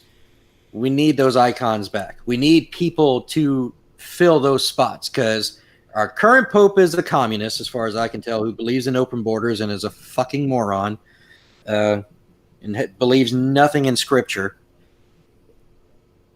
The UK is bent over a barrel by what's his fucking face? Boris? No, not Boris Johnson. Shit. What job? The mayor of London. Oh, Sadiq Khan. Yeah, they're not bent over the barrel by Sadiq Khan. He's the mayor of the biggest city. That's it. He's no worse than Bill de Blasio. Well, that's the point, though. He has influence, and he passes along a message that is fucking stupid. And right now we have Trump, which is not Reagan, but it's an interesting kind of sidestep from Reagan. So he's a good puncher. He's just not good at pushing good values. Yeah, no, he's a good attack dog. He's a very good attack dog. He's a good bull in the china shop. And he's honestly a New York liberal. He would have been a Clintonian Democrat. He was a Clintonian Democrat. He's like the bluest of blue dog Democrats that you can have. He's barely Republican. He's literally Republican because the Republicans would be the only party that would elect him, because he's the only one espousing freedom. Well, no, it's right of center American values. Everybody else went left and globalist. I mean, even the Bushes, like I've said, they're part of this international cabal of fake they're not in it for America. They're in it for their aristocracy that they have. The one party system that has been in power since HW took over. I mean, Clinton was part of it. Bush Shrub was part of it. Obama's part of it. And all of these fat cats in DC, they're all part of it too. That's why there's very little difference. And that's why these people that are supposedly ideologically opposed never actually attack each other.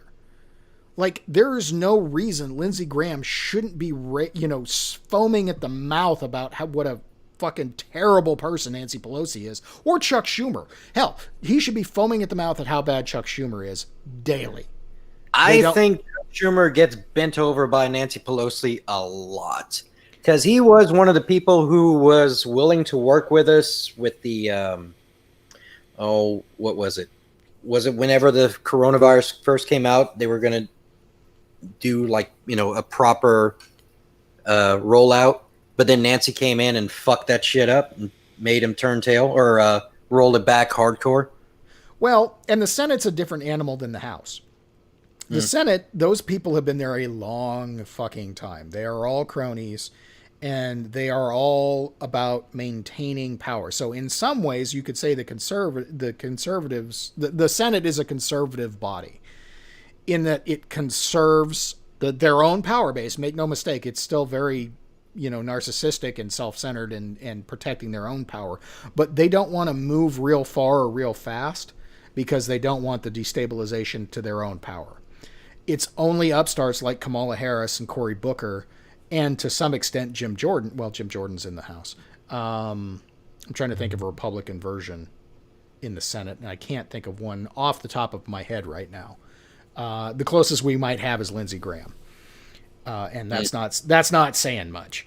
But in the Senate, they don't want to move real far or real fast either way. So they're by nature conservative in nature, not big C conservative as far as, a political ideology, but just in practice, they are reticent to do much of it, and endanger anything that they may already have. Mm-hmm. So,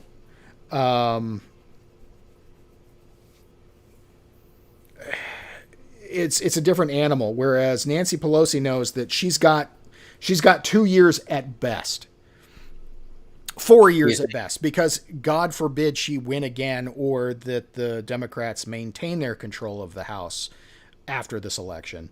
And I have not yet looked at the down ballot races to see what the likelihood of Congress switching one way or the other, both chambers. I have no idea. I haven't really studied it yet.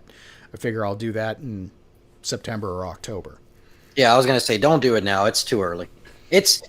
You don't, even with presidential elections, I don't care about polls much of at all. I barely pay attention to them until October, and then I'm still kind of about it. But as far as the House is a Democrat run, right now? Yes. Yeah. That's why Nancy Pelosi is Speaker of the House. Right. I don't think that's going to change this election. I'm seeing too many states that are, drifting blue because everybody in California is getting the fuck out of California. I'm back. Good. Welcome back. How was that power outage? You owe me a battery pack. You promised. It won't do any good for the Wi-Fi if it goes down. Depends on. I'm more concerned about what I'm going to do with the rest of the night when my phone dies. Are you back? It's on your back phone? up. I just downloaded. No, I'm on my computer. It came back. It was very quick. I started to warn you that we just had flickering lights when everything went dead. I don't know if you heard any of it. Nope. It just went completely dead silent, and you dropped. Well, you were talking, and I started to interrupt you, and that's when I noticed my light not blinking. I was like, "Son of a bitch!"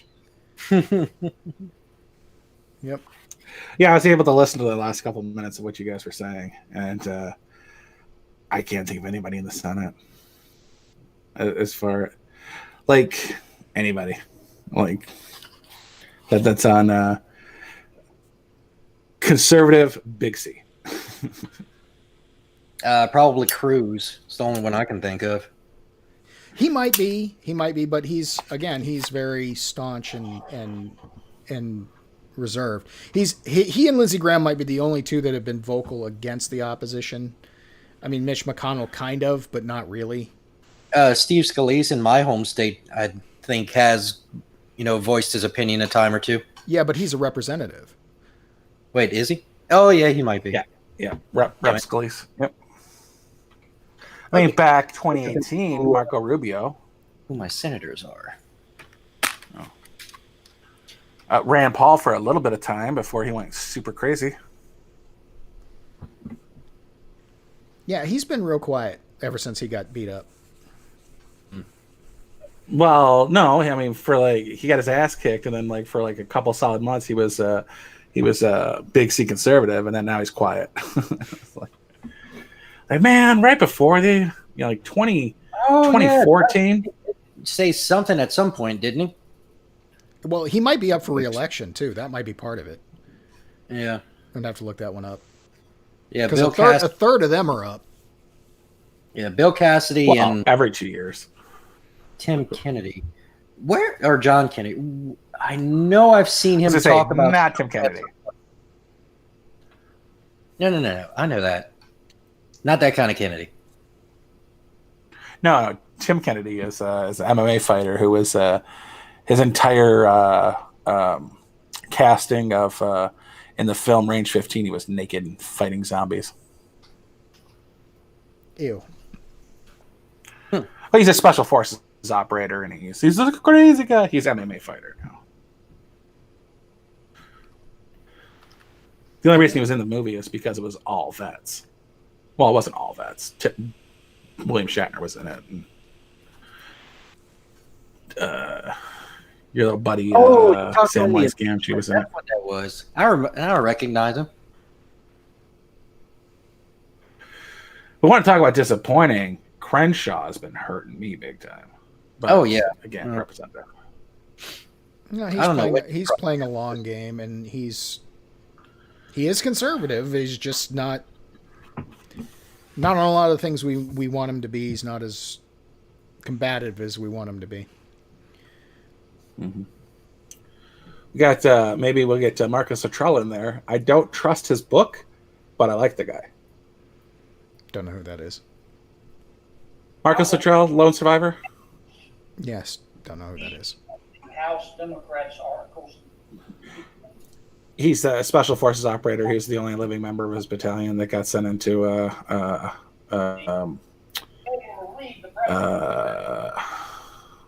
behind enemy lines. And basically, if you watch the movie Lone Survivor, he's like the moral arbitrator. We're like, let's fucking kill these goat herders. He's like, no, we're not going to kill the goat herders.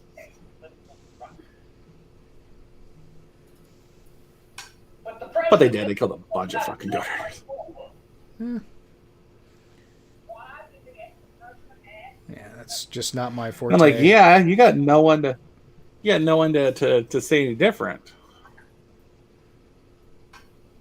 True. He kind of has the only account. Yeah, everyone else died.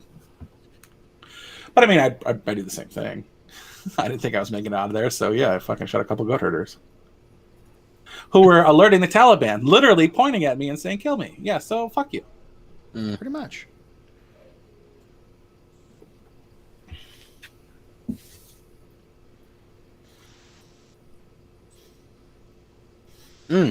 Sean, while I'm thinking about it, I did want to make one quick comment about your statement about your generation getting jobs like at 14, 15 years old. Yeah. I'm going to say I was raised on a farm, and my dad was a carpenter by trade. The farm was just kind of a side thing. I can vividly remember being 13 years old and driving an F-350 down a county highway to one of the job sites not too far from our house to go to work in the mornings. I mean, I understand entirely what you're talking about. And I don't know many of my friends who did the same thing or did something even remotely similar. Right.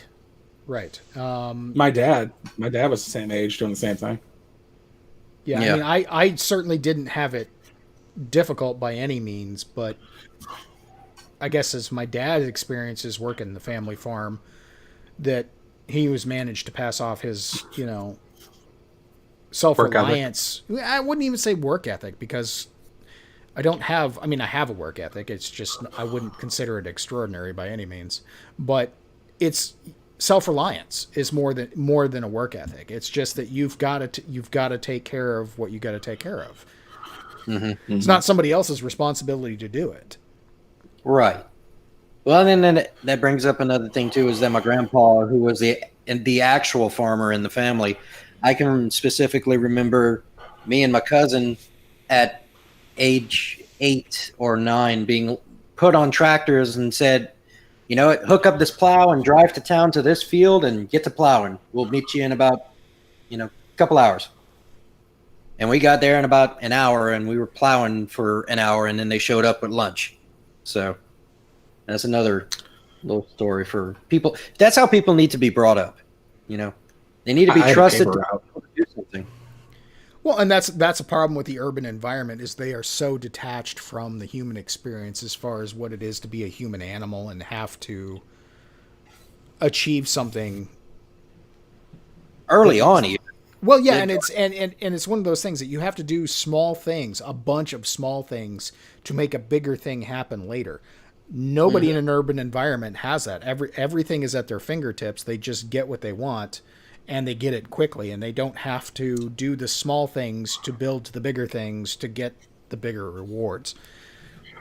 What's the percentage of people who think chocolate milk comes from brown cows? Something ridiculous. Yeah, something like 12%. I guarantee those are urbanites or anybody older than the age of 5 should fucking know better. I'll give it to the little kids. Chocolate milk. I was listening to a podcast earlier today, and they were talking about buying old cars and stuff like that. And one of them was bringing up how you can't find a Jeep nowadays that's got a standard transmission in it. They're all sold with automatics. That's one thing we should do to bring back a little strife in life. Learn how to drive a fucking standard transmission in a hilly environment. There you go. And I'll say that living in one of the flattest areas in the country, I do it? Yes. Am I going to be terrible at it? Yes. And I even know how to drive a stick. I'm still going to be terrible at it because I haven't done it in so damn long. I remember I was 17 or 18. I was definitely past the age of driving, and my uncle had he had one of those cars, like the really douchebag cars that are all like letters and numbers, like X24 7 something like that. Anyway, and it was a manual, and he was driving, and I was in the passenger seat. We had like an hour and a half drive going home. And he was talking on the phone, and he just kept slapping his stick, like going back and forth between gears. And I'm like, I drive. I don't have to fucking slap this stick. What are you doing, retard? For like, an hour, before I finally asked him, like, what the fuck's going on? And he explained like the whole procedure to me. And I'm like, I don't have to do that. So like 2 years later, he's like, remember when you didn't know how to drive a stick? And I'm like, no. Yeah. like, what? Like, no, there's no purpose in that because I have an automatic transmission. Thank you. And we got this piece of shit jalopy. And he ended up giving it to me. But an Acura Integra. and I learned to drive stick on this stupid little thing. And it's like, well, you're getting loud. I'm going to shift gears. Yeah. Okay. I mean, it's like my grandpa had a piece of shit Chevy S10 that was just a little farm truck that, it didn't make it another 3 years after I drove it, I don't think. But that's what I learned to drive stick on. And that thing was so fucking worn out and wobbly that the fucking tree, I don't think it had branches anymore. You could just throw it across from 2nd to 6th with no problem. That was a funny thing. Do you guys remember the video of that bus driver with the really gentle stick with his pinky out? There's a black man with this, and he kept shifting, like it was just really gentle wrist movements. you guys see that video? I think I remember that one. Yeah. It's just I'm like what's the big deal? But like just his pinky out and these really gentle movements was hilarious. And I'm like, yeah, he's going through the gears. What other versions were there? I know there was 3 on the tree, which is on the steering column. You had 3 gears. What were some other ones that I don't know? Oh, 4 on the floor. Yeah. Well, that's just your standard stick, right? Or is that something else? No, that's pretty much your standard, but that was Chevy's marketing for it. There's Chevy had a thing called the Big Stick for a while. I don't remember what that was. I'm pretty sure it was just a 5-speed that was just on the floor, and the stick was sticking well out of the floor on up to a bench seat, so it was, probably 3 or 4 feet long. I drove a Bronco one time, this Bronco, and man, from second to third was like a karate punch. You had to pull back to your hip and throw it out all the way forward. It was quite a trip. I tell you, when I get some cash set aside, I'm gonna go buy myself an old, fully mechanical vehicle, because I've been listening to some stuff about how any car with a computer can be hacked and taken over.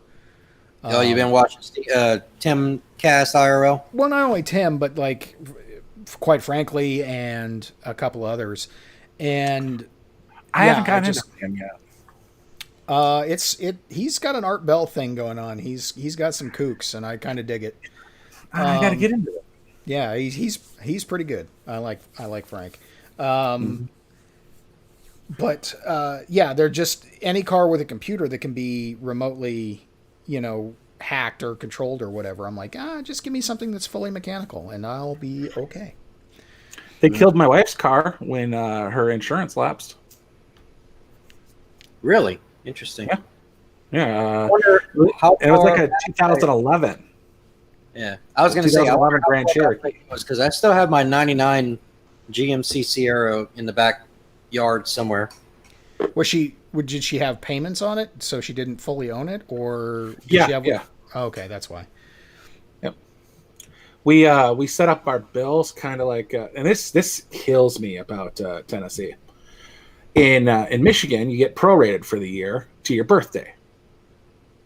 So if your birthday's in January and you buy a car in September, it goes to January. Now, if you buy it in like December, it'll go to next January, and you're prorated. You get a year and a month. In Tennessee, it's the date you bought your car. You go and you get your license, and it's good for 1 year until the next random ass date. So it's kind of fucked. Now, most insurance providers will allow you to link your car payment and your insurance payment. Like, because you're getting your insurance, you're updating it or whatever on that new day, and it's a new policy, and it's going to be more expensive or less expensive, they shift your premiums due date to that day. And that's how we've always been, is we've always, your birthday's coming up, got to get your new license. Birthday's coming up, you got to get your new tabs. Birthday's coming up, that kind of thing. The once a year things that you otherwise forget about. Mm-hmm.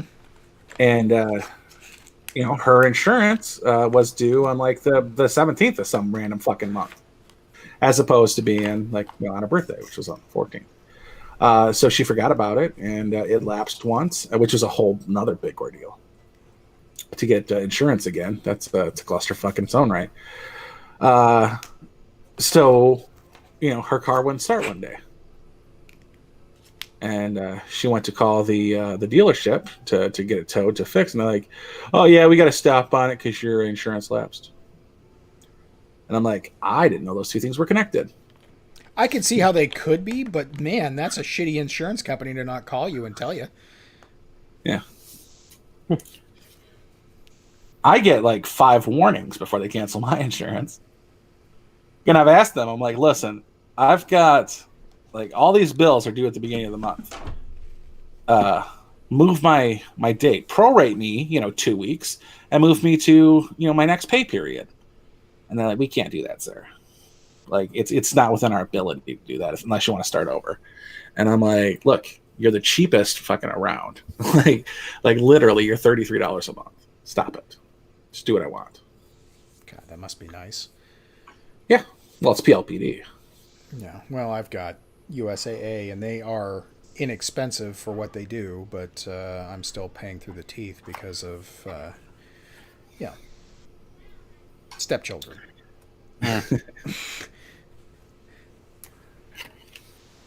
Young stepchildren. Under 25 stepchildren. Yeah, with some issues. Mm-hmm. Yeah, my brother, insurance payment is like a mortgage goddamn payment. my brother's too. He went through 5 Ford Focuses in 4 years. Oof. And I'm like, dude, stop buying them. Like, you clearly cannot drive this vehicle. And the funniest thing is my brother got 100% on the driving test. They're like, that's unique. That hasn't happened in a couple years. And I'm like, good for you. I passed. Fuck off. Yeah, But it's not like you get that. That there's not a certificate or anything that you can take to the fucking insurance company that's going to charge you less. yeah. Although that would be now, a good idea. I don't even remember what half the stuff means anymore. Yeah, I don't know that I could pass another driving test. I mean, I'd probably have to study, but whatever. I was sitting at a red light, and I'm like, "Can you go on red? Can you turn right on red at this?" And I hear a honk, and I look back, and it's a cop pointing to go, and I'm like, "No, I guess you can." I'm gonna be so pissed if I turn and he pulls me over. But yeah, it was a cop just giving me the nod, like, "You can go ahead and turn." I'm like, thank you, officer.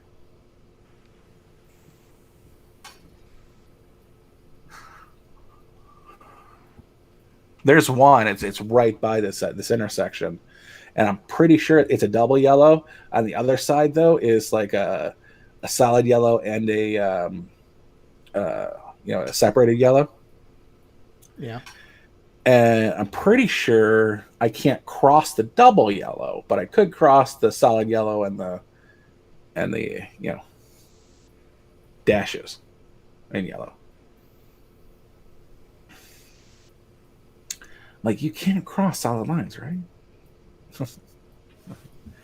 Like, son of a bitch. How long has it been since I took? Yeah, it's been 20 years since I took driving lessons.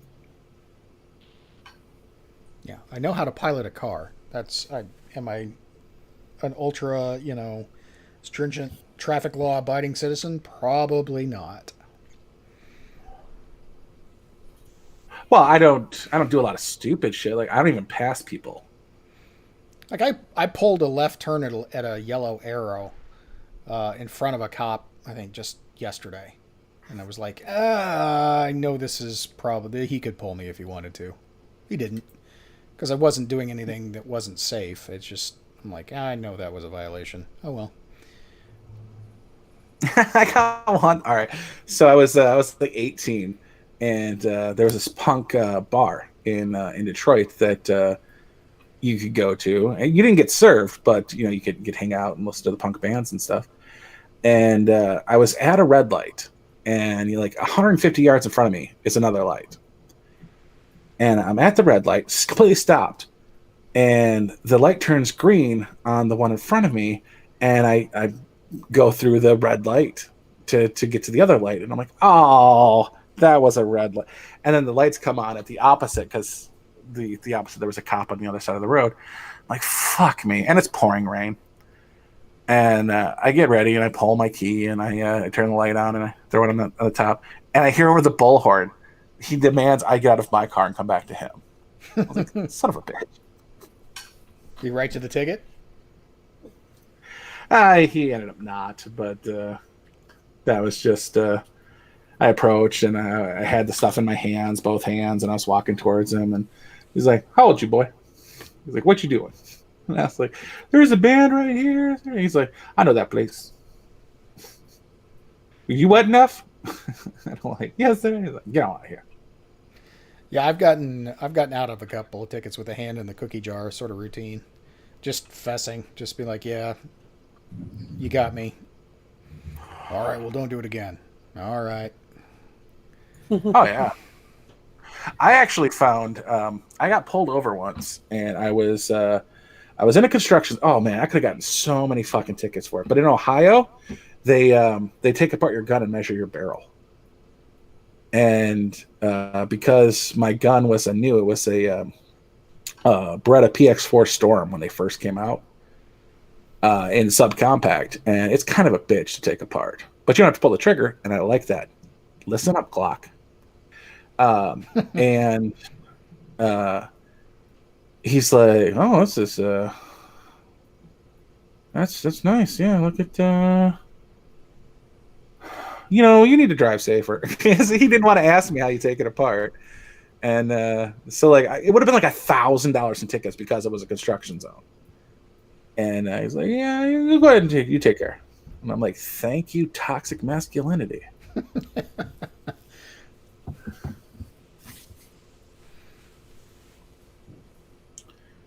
That same damn gun got me handcuffed to my own car once because the cop wanted to look at it.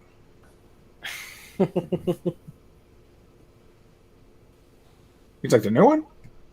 Like, how are you liking it? You want to step out and you just leave your hands through?" I'm like, "You just cuffed me to my own car. I feel stupid. My nose itches. Come on. Put the gun back." Fucking white people in there. What else did Sean King lie about? He lied about the. Well, he didn't lie, but No, he what did lied. He say lied that about the guy being unarmed. Yeah, but Garrett Foster too. Yeah, he said Garrett Foster did not have a gun. He was unarmed. Literally, that was the word he used. Unarmed guy. I'm like, pretty sure an AK-47 counts as being armed. I think he's talking about the misses, but just.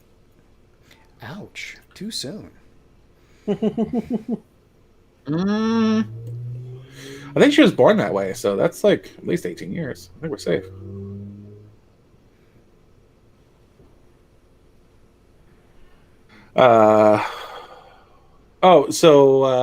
Grandmama's boy. Tim was talking about it. He said it was fake. Yeah. Someone who bought because it was a verified purchaser. So someone bought it and just to make it. They did come out and say, like, no, that wasn't the case. No, it was Grandma that bought it. Mm-hmm. Yeah. Fucking Trump girl 2020. I couldn't get any better than that, man. Jesus.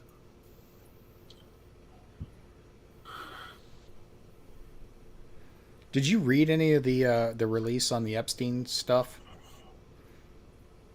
Yeah. I have not read any of the actual documents yet. But it was mostly pick and choose type stuff. Like hand picked pieces, where like literally she states that no, it's inaccurate to say Trump was ever on the island. I didn't see Trump on the island.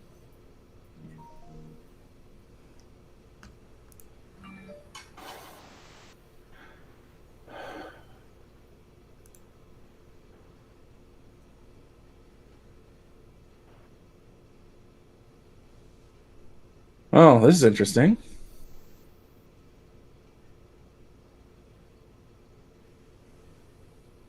What's that? That's apparently George Floyd moving around while on the gurney.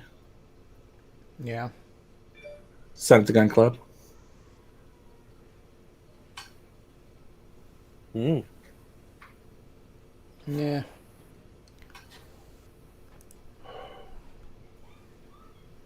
I mean, that could just be flopping around based on the movement of the stretcher. It kind of looks like he's breathing.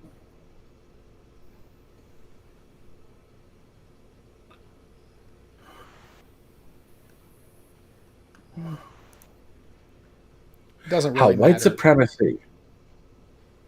How white supremacy infected Christianity and the Republican Party by Jennifer Rubin. Okay.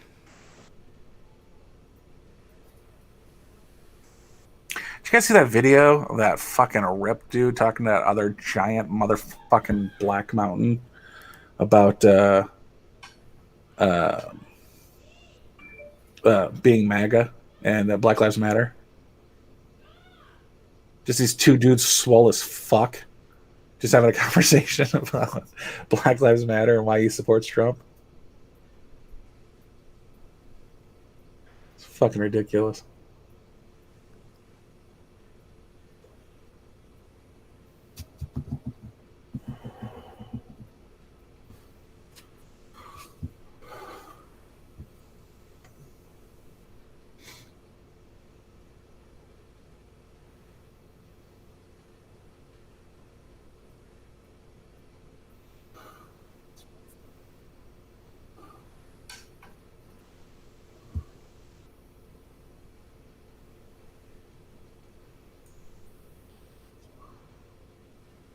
Stephen Hawking was named in the Epstein files. Yeah, I saw a tweet about that earlier. I didn't. I'm wondering if Ruth Ginsburg is Ruth Bader Ginsburg.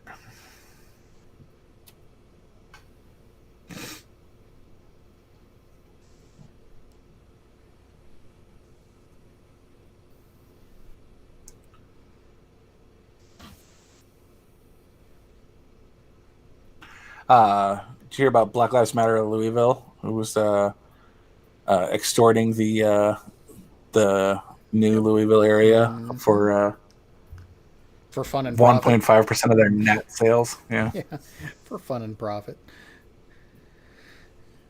Yeah, it's racketeering at the very least.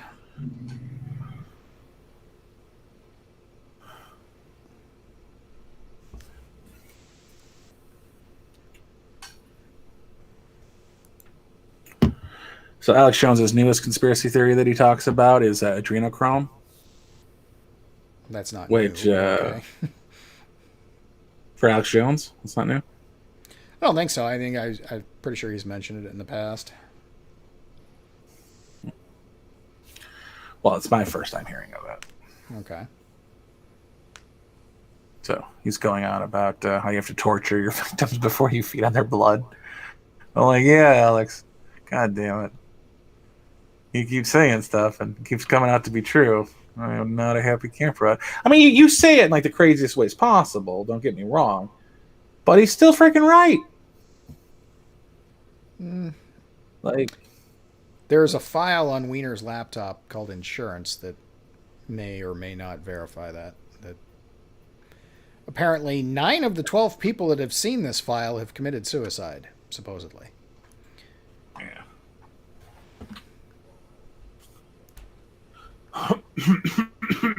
Well, like, he talked about chimeras, and chimeras are absolutely a thing. That's how we get spider silk.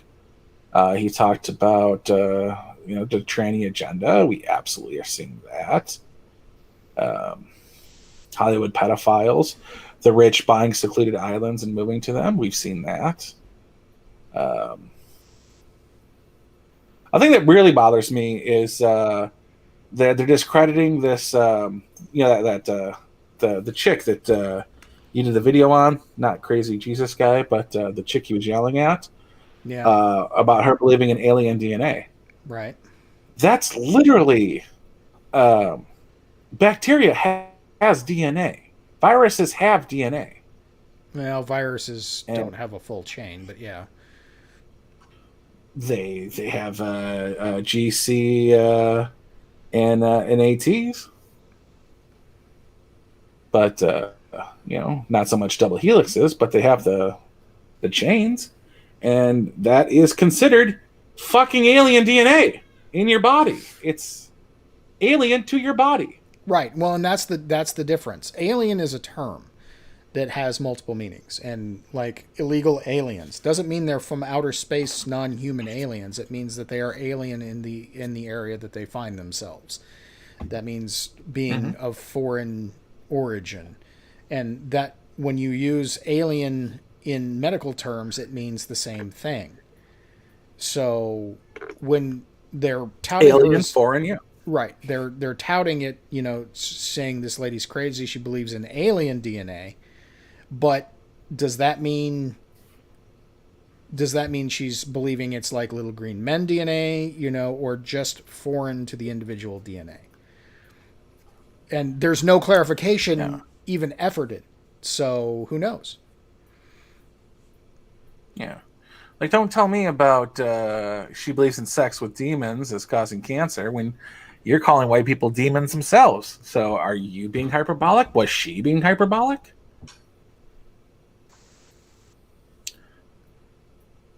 Yeah, I mean, there's no. Again, it's assuming the worst connotations and interpretations of anything that's stated to fit your own agenda that seems to be a problem. There's absolutely no goodwill. Mm-hmm. It's destroying a straw man you created by putting words in her mouth. Yeah.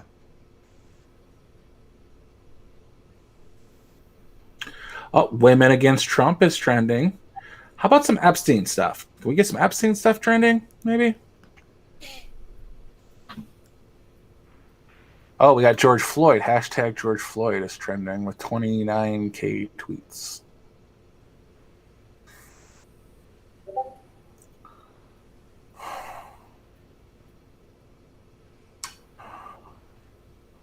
Body cam and footage of George Floyd resisting arrest. He was obviously drugged out of his mind and was having a massive panic attack.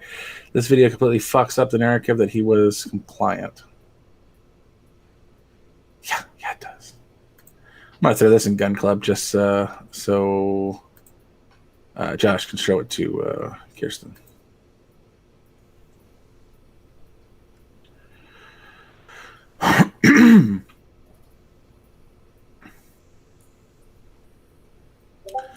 So this is interesting. It says remember their names, but it's got some interesting ones in here. It's got people killed in like George Floyd, Rashad Brooks, Breonna Taylor, but it's also got Ahmaud Arbery, Sean Reed, Oscar Grant. Why is Chauvin AK-47 on here? Hashtag press conference, hashtag George Floyd, Chauvin AK-47.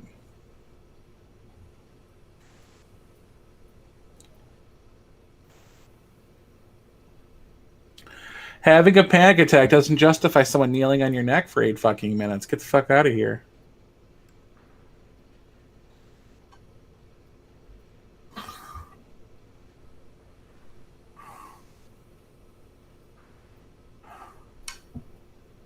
Floyd is seen sobbing as officers pull him out of the car and handcuff him, as his ex suggests he was undergoing mental problem and was afraid of police.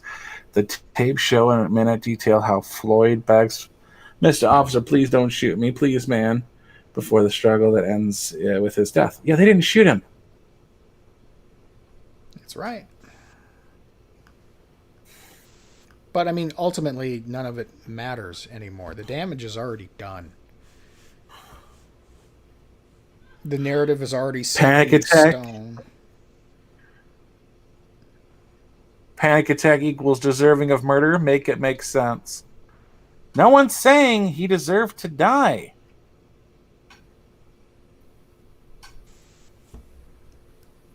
No, but everyone was against police brutality. Yeah, well, and that's the thing too, is that back at the end of May, everybody was on the same page, and then the division started happening. When people took it too far.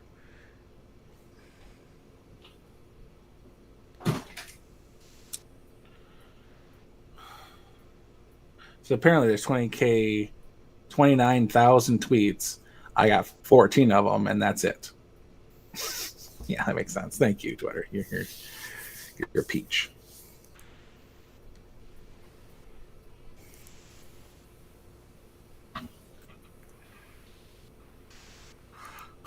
Fuck this place. Where's the C? I see our logo. I see the S and the M. Mm-hmm. I'm not really seeing a C. C comes up behind it. It's a nice job on that logo, by the way. I like it. Thanks. I'm not saying that. It takes a minute. Literally a minute and 15 seconds. I'm paused. That might be why. I was watching on my, because I was watching on my phone and I'm like, why am I looking at a heart? What the fuck is this thing? That makes a little more sense now.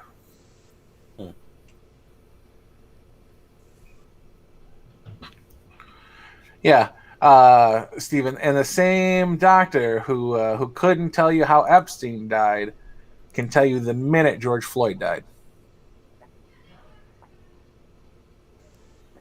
Yeah, that's the thing that gets me is, and people call me tinfoily for saying it, but the orchestration of all of this nonsense, because it's an election year, is so beyond obvious to me that I question whether or not I'm right about it regularly, but every time I come back to the same conclusion. No, this is all orchestrated for the election. That's just it, though. You question yourself on it, and you deem that you're correct because you are, and they never do. They'll call you tinfoily. I don't know who does. I'm way more tinfoily than you are, and no one ever calls me tinfoily. But I believe in Pedowood, Pedogate, Pedo Island, Pedo, Woodwood, if that's a thing as well. Pizzagate. I probably got others. I just can't think of them at the moment. Well, but, I think that for a lot of those things, I'm not saying that I don't believe in them. I just think that they're intentionally taken too far. Like, there's truth to be had there, but some of these nut jobs take it so far that it becomes unreasonable, and then you can't come back from that and say, well, we need to get them on just the shit that's actually real and provable.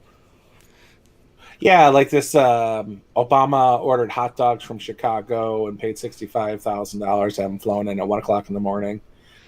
Hot dog means little boys. I'm like, where does hot dog mean little boys? The Vienna sausage. I don't know about these code words for pizza and cheese pizza being little girl and hot dog for little boys and pasta for I'm like, I don't know about those, but I believe the symbols are there. The symbols are real because I've seen the symbols all over the place. And I'm not talking about that triangle Illuminati eye bullshit but or that 14 with the fish thing that Anthony or not John Podesta did. But I believe in a lot of that stuff, but I don't know about the Obama flying in hot dogs from I'm sorry, but you just can't get into the Secret Service. The president has no ability to put people in the Secret Service. And even if you did, you need a track record of proven reliability. You go through Treasury, you go through counterfeiting, you go through cyber crimes, you go through 4 or 5 different posts before you're put at the White House.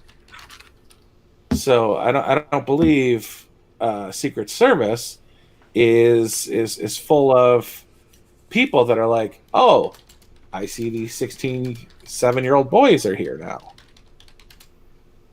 And they're being escorted into the dining room to be fucked. No. That's not going to happen with the Secret Service. Now, they will keep quiet with a liaison between 2 consenting adults or flagrantly homos skipping through the White House at 2 o'clock in the morning because the chief of staff brought them by. But I don't believe for a second that men with children doing their job are going to let a politician slide with fucking a boy. I was wearing my mask because I just got back from a full day of being a good person. I love my mask because it's a simple yet effective way to display my righteousness. Am I concerned that 2 children in China dropped dead because they were forced to wear masks in gym class? Nope. Am I concerned that we're creating a generation of children who will be socially awkward and conditioned to fear their fellow man? Am I concerned that I'm contributing to an impending socialist technocracy that will enslave the global population? Not even a little bit. Am I concerned that my mask is symbolic of my compliance with social conditioning that will eventually lead to the forced vaccination of every man, woman, and child on planet Earth? Not a chance. And why am I not concerned, you ask? I'm not concerned because I decided a long time ago that shallow, insignificant gestures are a much easier way to showcase my morality than actually being moral. Because in order to be a real good person, I gotta stand up to a real bad person. And I don't like standing up to or for anything.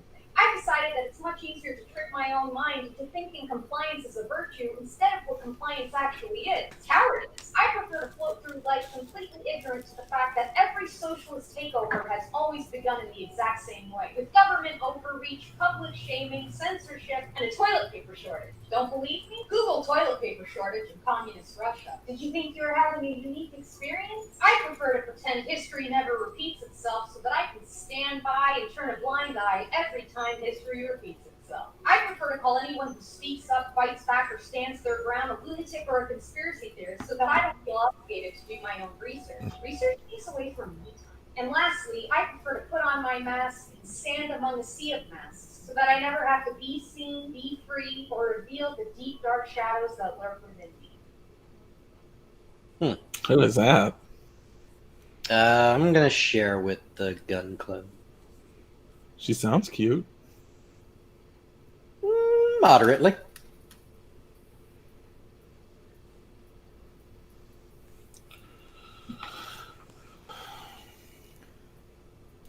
Fucking Tom Hanks. God damn it. Yeah, no kidding.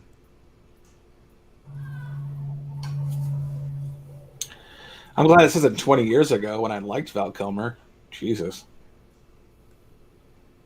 You son of a bitch.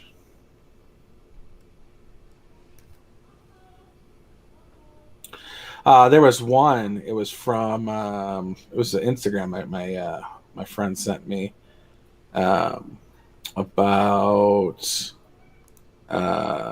What was it? It was about FBI raid at Satanic House practices Illuminati style rituals from the Living Tribunal 1776 over on Instagram. And they claimed in the video, like just like the start of it's playing, the FBI are recording, and it's just words over a screen talking about how the upper echelon of the FBI is all satanic, co-conspirators in this, and they have safe houses for satanic events, and this one because they thought it was a drug house. The FBI upper echelon of Satanists and Baphomet worshippers failed to recognize that they were about to do damage to their satanic cultness. And I was like, I stopped the video right there. I'm like, nope, okay, we're done here.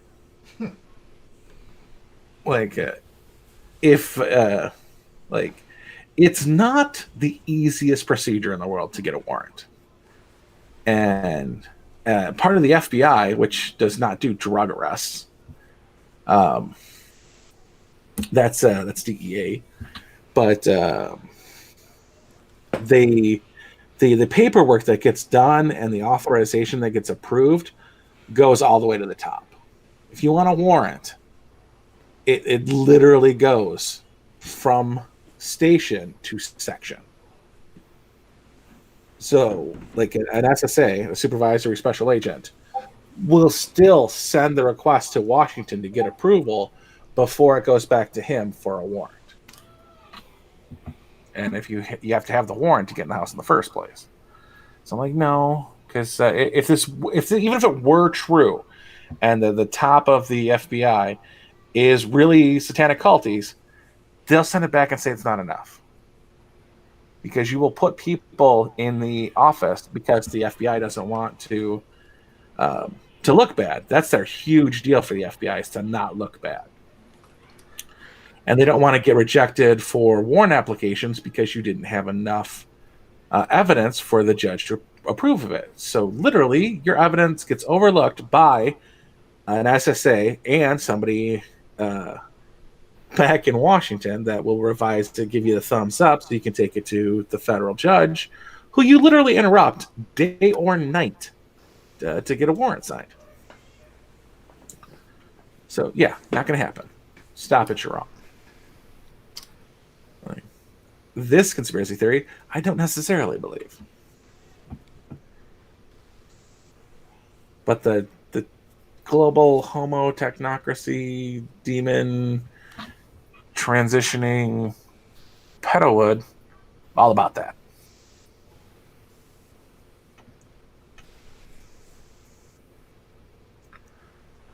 Do anything else, or are we just taking up time now? I'm just taking up time now, I think. Pretty much, yeah.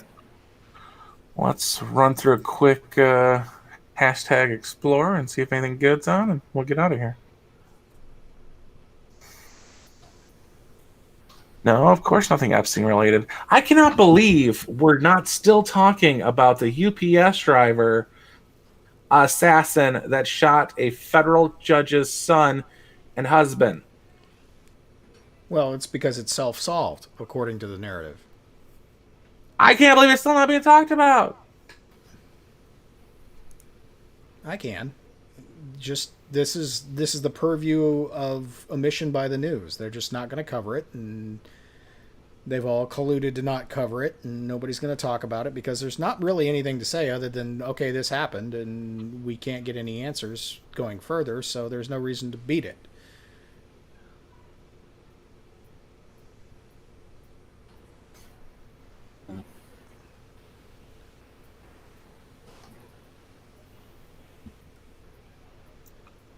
I mean, unless some new evidence comes to light that the guy wasn't the assassin or didn't kill himself, that would be the only angle you could continue on with that story with.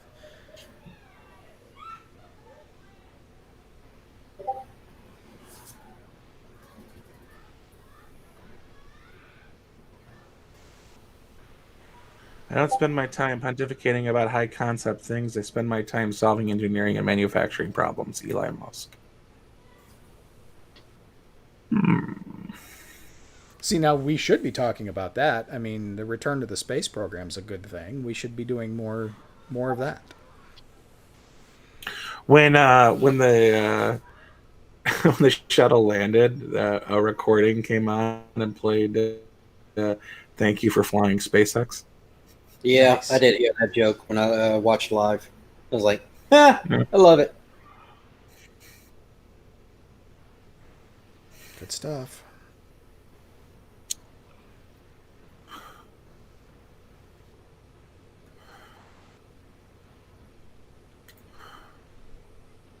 Let's see. What do we got trending in the COVID? Are we still a pandemic, even though we're not at epidemic levels anymore? New Jersey just said that there's a spike and they're going to do more lockdowns, even more lockdowns in Jersey. Good stuff. I just got an email from Enterprise Car Rental. You are now required to wear a mask inside their offices. When I first saw it, it said mask requires. I was like, I'm not wearing a fucking mask in your car. Nope. I smoke in your car. Fuck you. But no, it was just about in the while you're at the facilities. The Rock is now part owner of the XFL. Don't care. Economic slowdown in the U.S. and Europe is the worst on record. Because they need it to be. Players of the Pac-12 say they'll opt out this season over concerns of COVID-19. Pussies. Yeah. Maybe they just don't want to take a knee. LAPD is responding to a anything large good? party taking place at a Beverly Crest mansion. Please be donors of Joe Biden.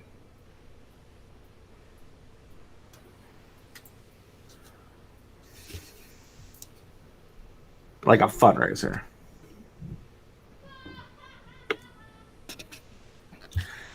Harry Potter theme emerges in Thailand anti-government protest. Y'all need to read a new book. Oh, you didn't see the picture of your Yeah. Glock I sent you? I didn't see a new No. Glock. Where's this new Glock? It's in Gun Club. Scroll up. I found I got a found lot of Jay scrolling to Fry's do. new Glock. Good Lord. Y'all talked way too much. Yeah, that's I got on. I was like, "Are we doing a thing?" Because I forgot to go back and check. Like I got messages from Diz. I got messages from Steven. I got messages from Gun Club. I got That's fucked up, Sean. What the hell? You're wrong for that, boy.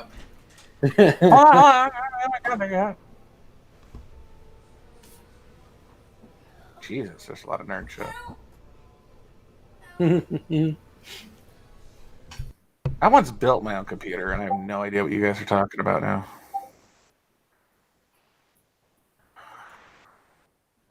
Power supplies have gotten stupid expensive.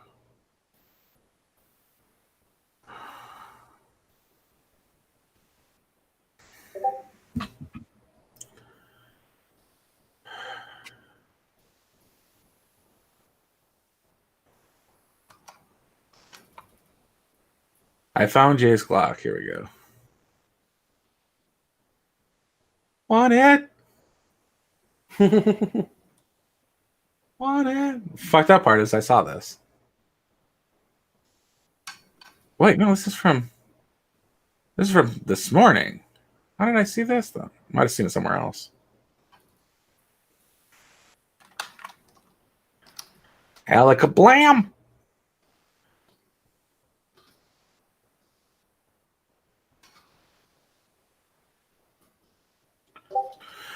Yeah, all right, we'll get out of here. We'll let's get to the after show so we can get the fuck out of here. Mm-hmm.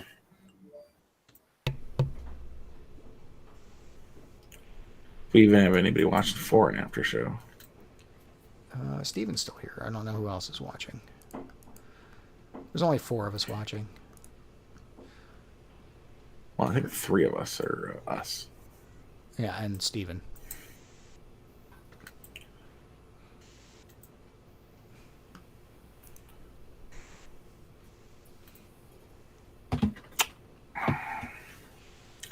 Good night, everybody. Good night. Good night, everyone.